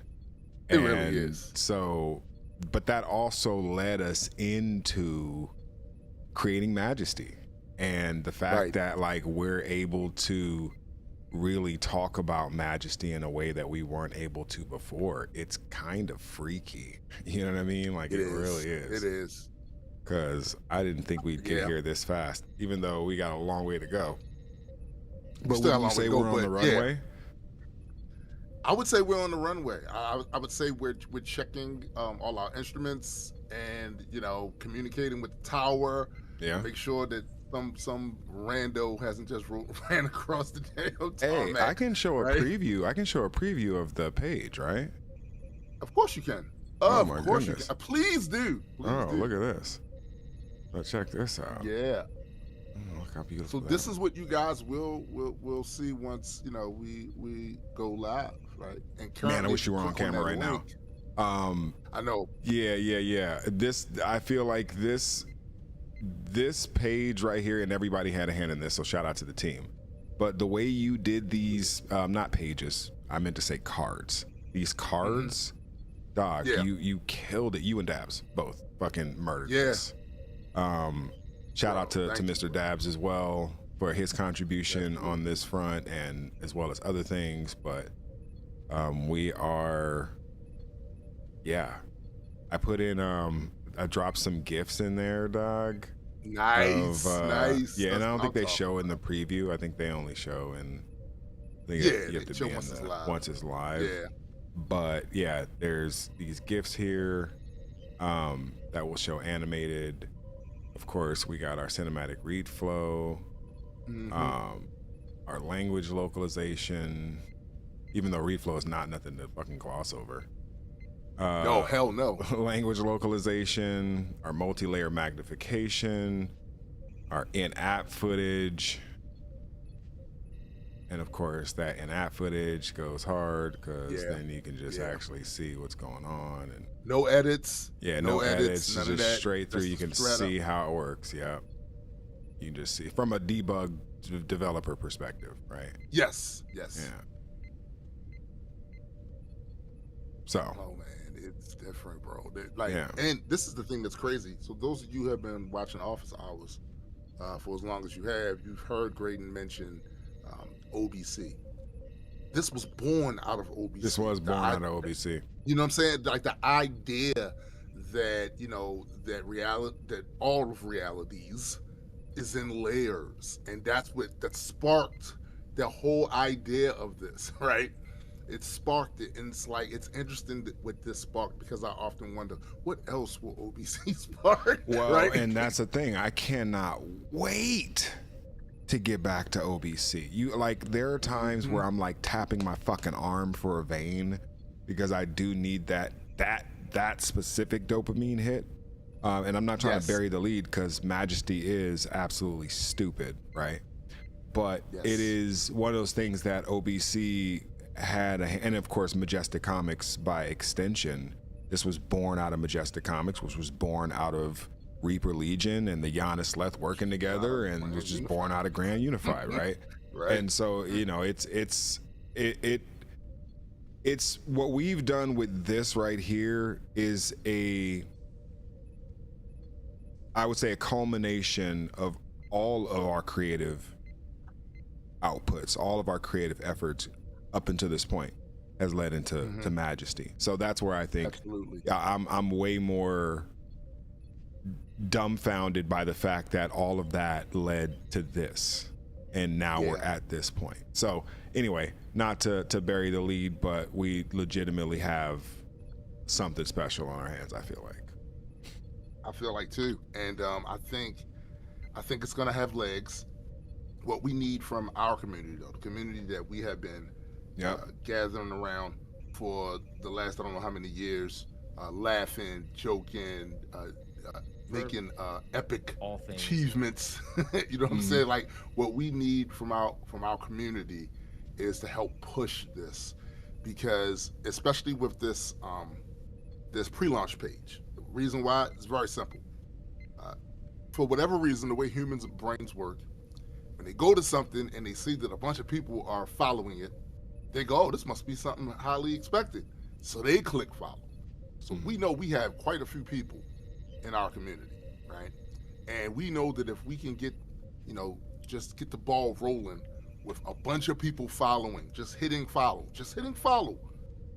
when people outside of our community see this, they go, okay, this has some momentum behind it. Let me go ahead and click this. Bam. And this notifies, the reason this helps us is it notifies people when this goes live. And one of the issues we have been having, and we talked about this before when we were doing the Majestic Comic stuff for Kickstarter, is that the algorithm suppresses the hell out of us. Oh my goodness. It just does. The Herculean effort that Gray put in, especially with issue now 2, like, it needs to be studied, right? In order to get people to even know that we had a Kickstarter going on. Because for whatever reason, and some of it I'm sure is business stuff, the platforms that we all use and have gathered all these people around you, friends, your family, fans of your work, all of that, had decided that, hey guys, I know these people followed you. I know you got 2,000 people following you, but when you post, maybe 300 of them this might come across their thing, unless you pay us for ads and stuff like that. So that was making it very difficult. And by the way, it hasn't always been like that on social media, because we used to do really well with that, but it is what it is now. So we have to, reach out to our community to help us push this. And pushing this means hitting that follow button, also sharing the link. Because the more of us do that, the more eyes get on it and see it, and the people who are interested in something like this will pay attention to it. Oh my goodness, so much to unpack there. First of all, right on point. Second of all, I think people are going to be surprised at the names that are attached to this project. Absolutely. Like, there have been favors that I've been sitting on for years that I will be calling in. You know what I mean? I will be calling those in. Because you really only get one time in your life to do that, and I feel like this will be that particular time where it's like, well, where else am I going to call in a situation like this, Right. But I also feel like we don't have to sell this because it kind of sells itself. Not kind of, I believe that it does. If you don't see the value in it from a content production standpoint, it would be hard for me to sort of like understand why and or convince you of something you may have already convinced yourself of. But I do go back to this idea of like, if you let me show it to you, then I'm just gonna show you something that's gonna be like, damn bro, that's crazy. Like you're gonna be impressed, because everyone we've ever shown has always been impressed. That's not to say that you may not be, but it's just hard to see people's first reaction and not know that we have something special. Yeah, bro, and we've seen it several times now. Here's the thing: some of this is really simple. So on the user end, right, on the readers, what we've done here is create new ways for publishers to create experiences with this book that you cannot get from a static PDF file or a CBR file or even a physical copy book. You cannot get those experiences with this. And we're giving this, we're allowing publishers to jump on our platform and create these experiences for you so you can really get into their lore.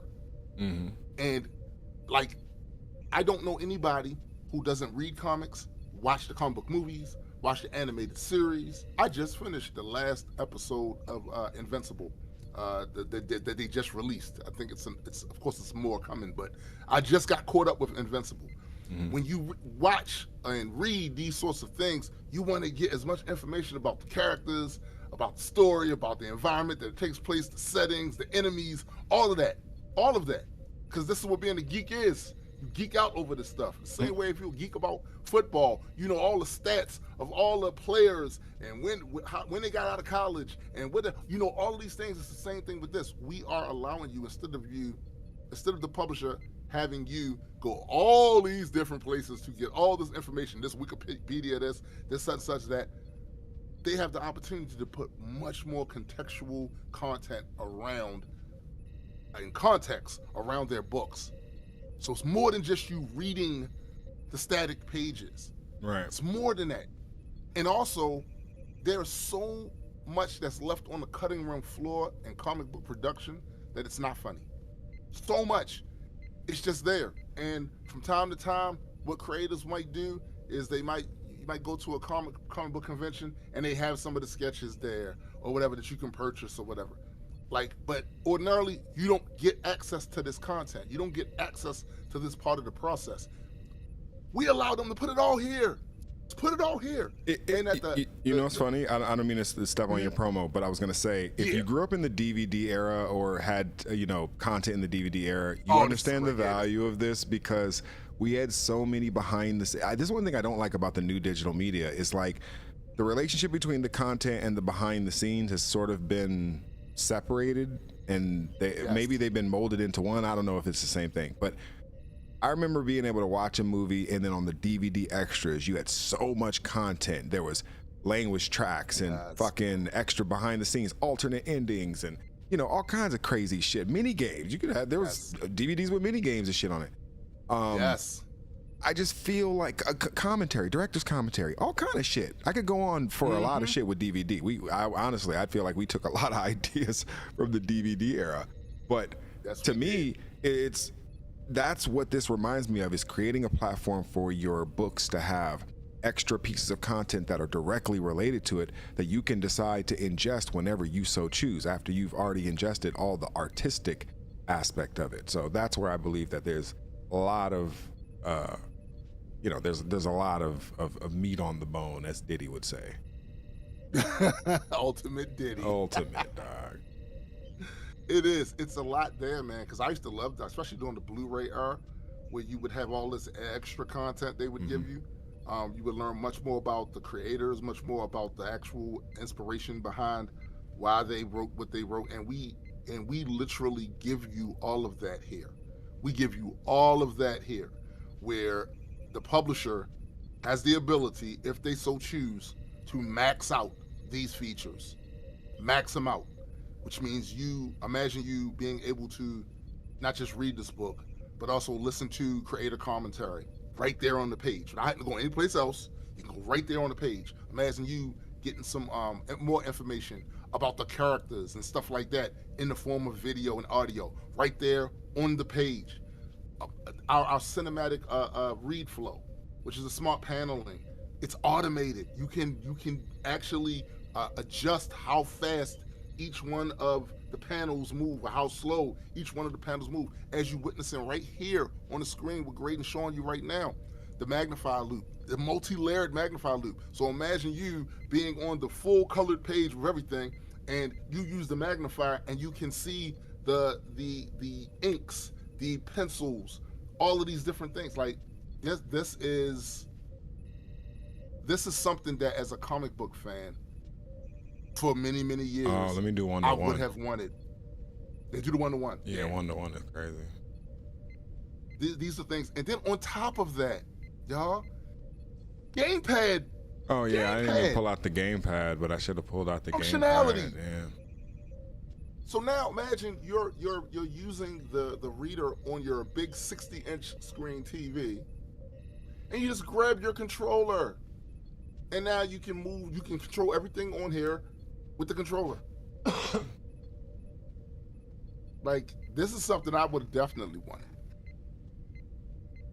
Oh yeah, I mean, it's funny because I find myself reading comics as I'm testing them, and I'm like, I gotta get back to testing. Yeah. You know what I'm saying? This is crazy. Yeah, I do feel like we've just created something that's unique enough to be its own thing, and you know, preferably, I think the people who see the value in what this is and how to create on it is really going to be able to kind of capture a market that there aren't very many people in right now. There just isn't a lot of people in that space. Right.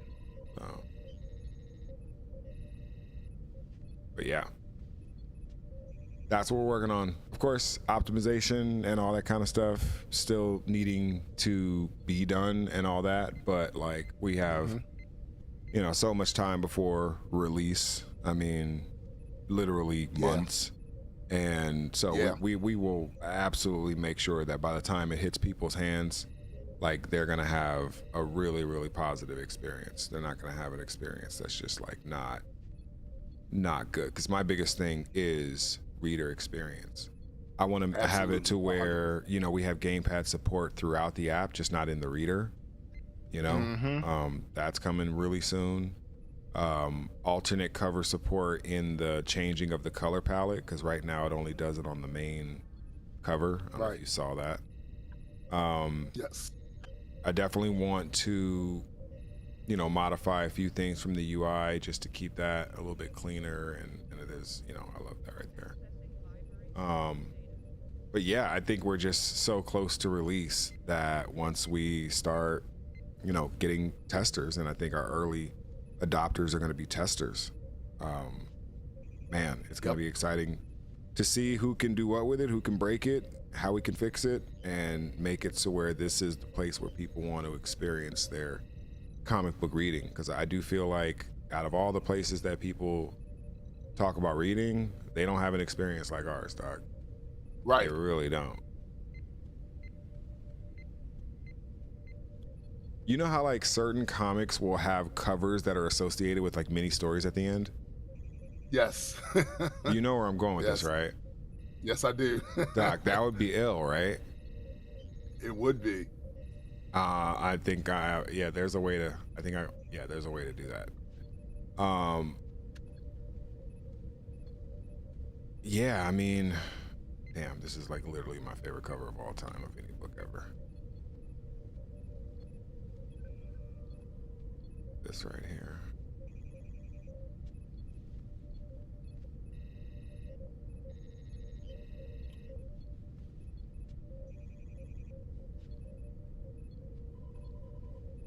It's like, it's a comic book that I have within arm's reach of me at all time. And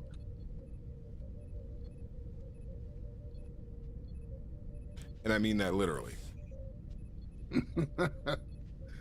It's a lot going on in that picture too. It's the greatest fucking. It's in my opinion, if you want to know who I am in how I see myself, you know how they say Batman doesn't call himself Bruce in his head. Like this is how I see myself in my head. This in my head, this is who and what I am at a fundamental, deep fundamental level. People are like, oh, Greydon, your room is messy, and it's just like, no, this is, you don't understand. That's literally, that's literally what my desk always looks like, and I always hear from my wife and everything. Was like, when you go straighten that desk up? And I always tell her, I was like, listen, if my desk is completely orderly, then for some psychological reason, it makes me feel like I don't have any ideas in my head because my desk is empty. I'm not working on anything. I agree. You know? Ian Carnator said a handheld gaming device similar to the PSP for Majesty would be epic. Yeah, I mean, we have plans to release it for console. We have plans to release it for, you know, other mediums, and it's going to be released on your phone and your iPad on launch.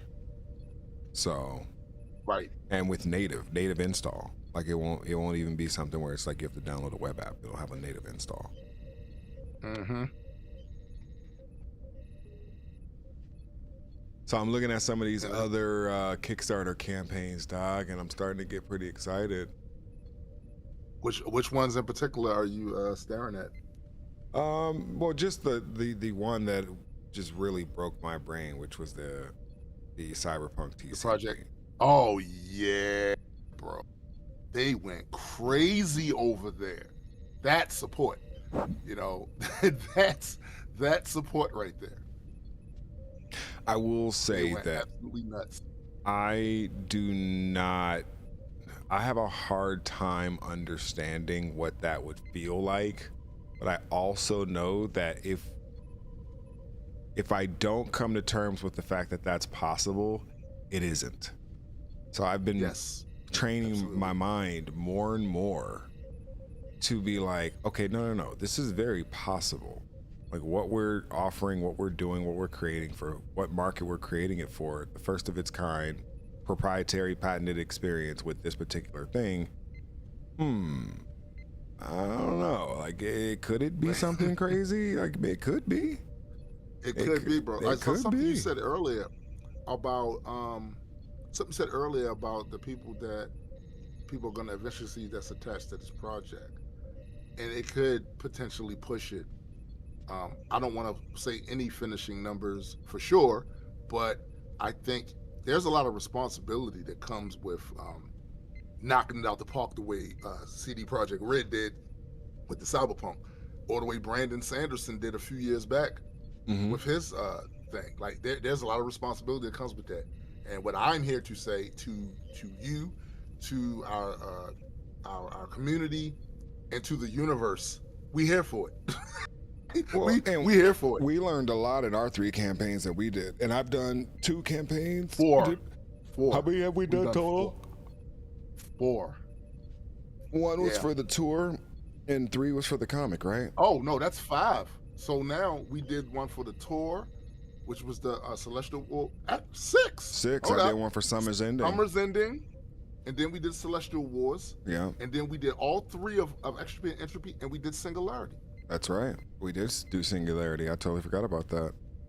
Yeah. I mean, so we've learned a lot in promoting and getting Kickstarters funded. I don't think we're going to have a problem making our goal, but I also feel like I want people to understand that we aren't offering anything we can't deliver, because with all due respect, our MVP is as close to being done as an MVP can be, without actually being done. And you guys can see there's optimization that's needed for a 1.0 sort of thing.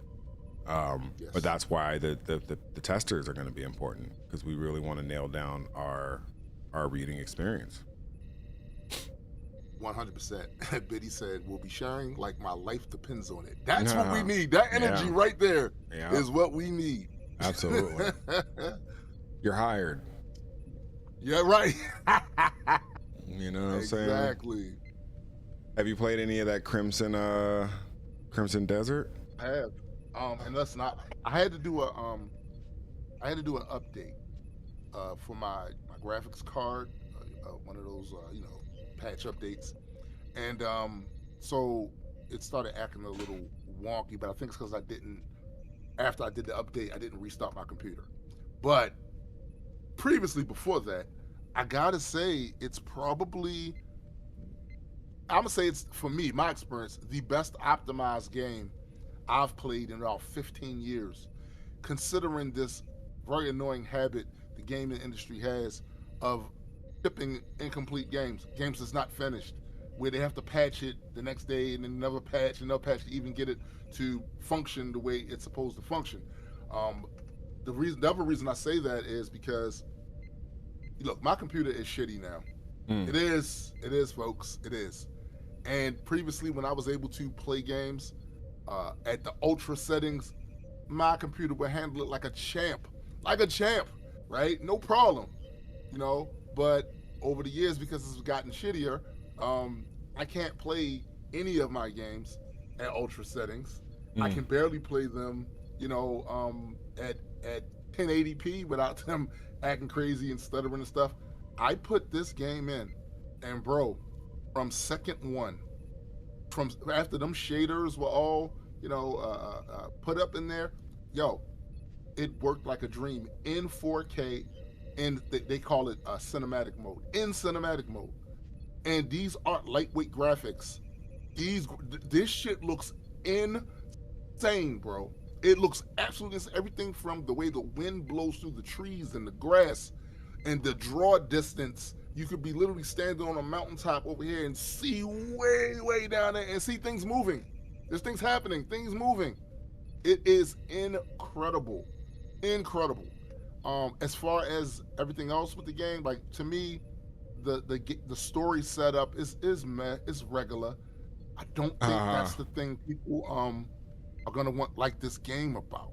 I don't think that's what it is. It's literally giving me the Skyrim feel, a modern, up-to-date Skyrim feel, and everybody knows people have been playing Skyrim since it came out, 12 years ago or some shit. People are still playing it because of the way the game was formatted, where you could go and follow the storyline if you want, or you could do other things. You could literally just explore and get into shit while you're exploring. They had so much other content in there. That's how this is.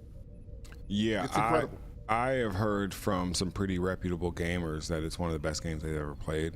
And I don't really like single player games, but I did play Black Desert Online. I don't know if you remember that. I do remember Black Desert. I never got a chance to play it, but I do remember that shit. Yeah, I played Black Desert Online, and it was dope. I just never had the time. Well, let me not say that. I had a stack of games that just didn't make it into like the top 6 of me playing. Rotation. Yeah, it just didn't make it into my regular rotation. It was fun when I played it, and for the small, time, okay, cool. But it wasn't anything like I had to play the game. It was like their games where it's like MLB The Show. It's like if I go too many days without playing the show, I get fucking withdrawals. Unless it's non-baseball season. Because you got to think, me and the Pandas, we play fucking like 200 games a goddamn year, probably more, if I'm being completely honest with you. Probably more. So it's like, I played at least 2 or 3 games 5 days a week with those guys. And so, that's a game where it's like, I'm not playing it. But there are games that are one-player games I do remember I felt that way about, which was like Final Fantasy VII, Breath of Fire 3. I remember playing... What else did I play that was, just single player, you had to fucking finish it. I feel like Halo was like that. The first Halo. Like, I don't know how many people felt like you had. Yeah, like I had to finish that shit, dog. That shit was so crazy. And I never finished it, but I got pretty deep in that game. Yeah. I got a bunch of games that I'm waiting to like almost die to where I gotta like go fucking play them games. I'm like, all right, I can't leave this planet without fucking beating. Yeah, I gotta get those points. Yo, no, I feel you 100%. And listen, I don't really have the time to do a shit ton of gaming now. I start feeling guilty. And this started right around when we finally did the business stuff on Majestic Comics. This is when this feeling started. There used to be a time where I could sit down and play a game for hours and hours and hours and hours and hours. And once we did Majestic Comics, I have so much stuff that I want to do, I'm trying to experience, I'm trying to do this with this, that I would start playing the game and go, I should be doing something else. Yeah. And then wind up doing something else. With Crimson Desert, I don't truly believe I'm going to finish the game. I think this is going to be another game that I end up playing for 10 years and finding new shit on there and just exploring and doing all of these things.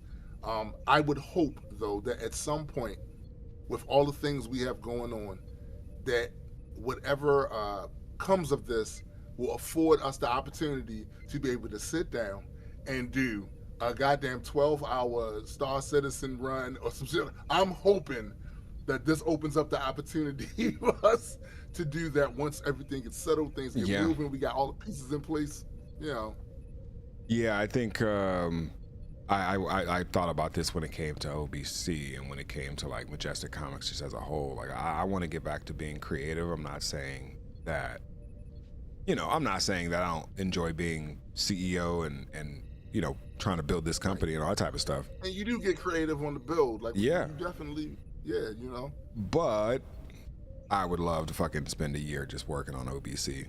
I would love to spend a year just writing nothing but fucking Majestic Comics story and lore and fucking, oh my goodness, like that'd be amazing. So One of the things that building Majesty Reader allows us to do, which is crazy, is now we can tell people like, oh, you want to go get our comic? Go to Majesty Reader and you can get it there.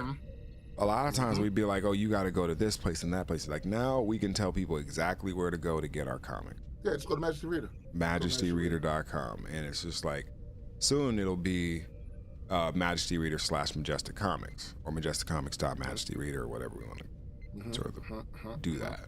But yeah, that's the big thing. I just want to be able to tell people where to get Majestic Comics. And before, where it was like, okay, you'd have to go to our website and then you'd have to download PDF files and then you'd have to put that in another reader, and that didn't even give you the opportunity to really read it the way we wanted you to. Majesty lets us do that. So yeah, you really get the full context and the epic scope of our Entropy and Entropy story, Singularity, and all the other books that are going to be coming off the publishing platform. And the same thing applies to all the other publishers. The publishers who choose to take advantage of all of the features will be able to guarantee their readers an experience that they cannot get anyplace else. And I think that is, as a publisher myself, that's what I've been looking forward to. It's one thing, man, like we only have so much time in a day. Yeah. And you only have so many years in your life. Yeah. And as I write these stories, I have a bunch of IP that we have not even come close to publishing. Some of it that is directly connected to the Entropy and Entropy stuff or splintered off of the Entropy and Entropy stuff. And the one thing that worries me, that keeps me up at night, is that I will somehow perish before a lot of this stuff comes out, because this is the scope of how much stuff that we have written, right? And with the one thing about this platform that I'm excited about is the fact that I can literally give more context to the worlds that I'm building than I would ever be able to do releasing issue by issue by issue by issue. Yeah. That's what I'm excited about. Yeah, and I almost feel like with something like Majesty, you can build the experience in however much depth that you want, where it's like before, you have to basically accept the terms and the conditions of everybody else's medium, which, I guess I'm too creative for all that, dog. I'm just too creative for all that. But the preview page looks good, huh? Yeah, it does, bro. It looks amazing.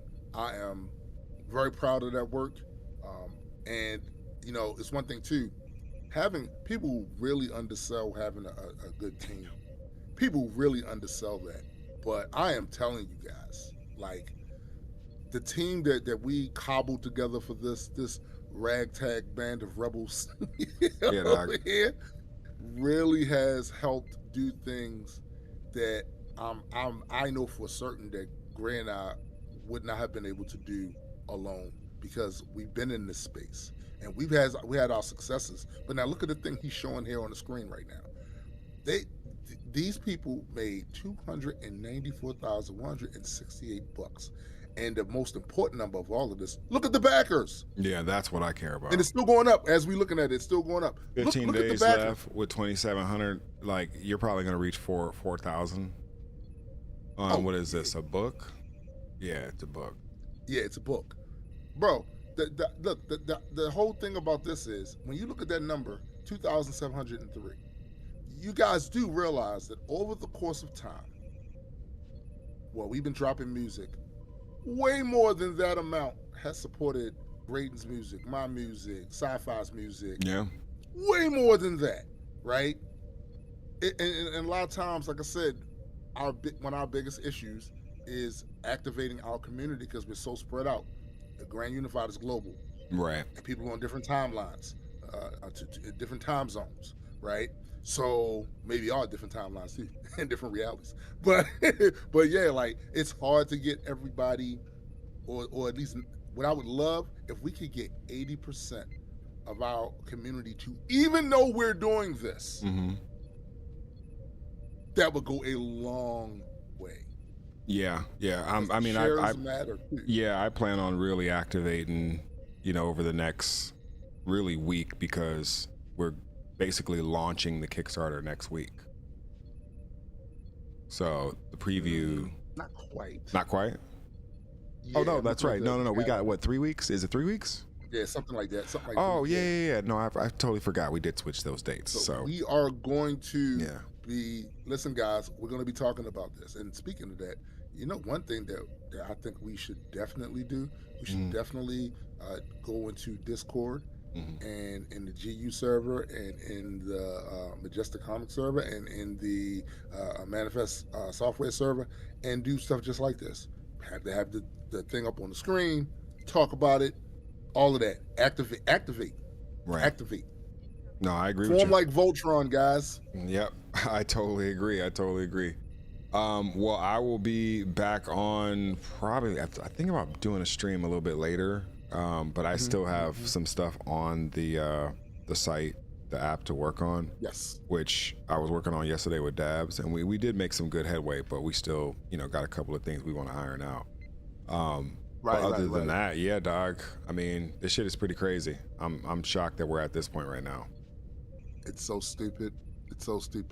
And like It's I said, like you said earlier, we still have a way to go. Still things that we need to do. But you guys really, like the Herculean effort that it took to get here, just to be able to be here and say, and how the Rock just go, finally. Right. Just to Yeah. be able to do that. I think this is the point now where it's like, okay, where you guys want your title shot. Now you're going to put yourself in a position to have to go up against whoever the reigning champion is. Yeah. And from all of our intel and all that type of stuff, it seems to be Global Comics. But we'll see. We'll see. We'll see.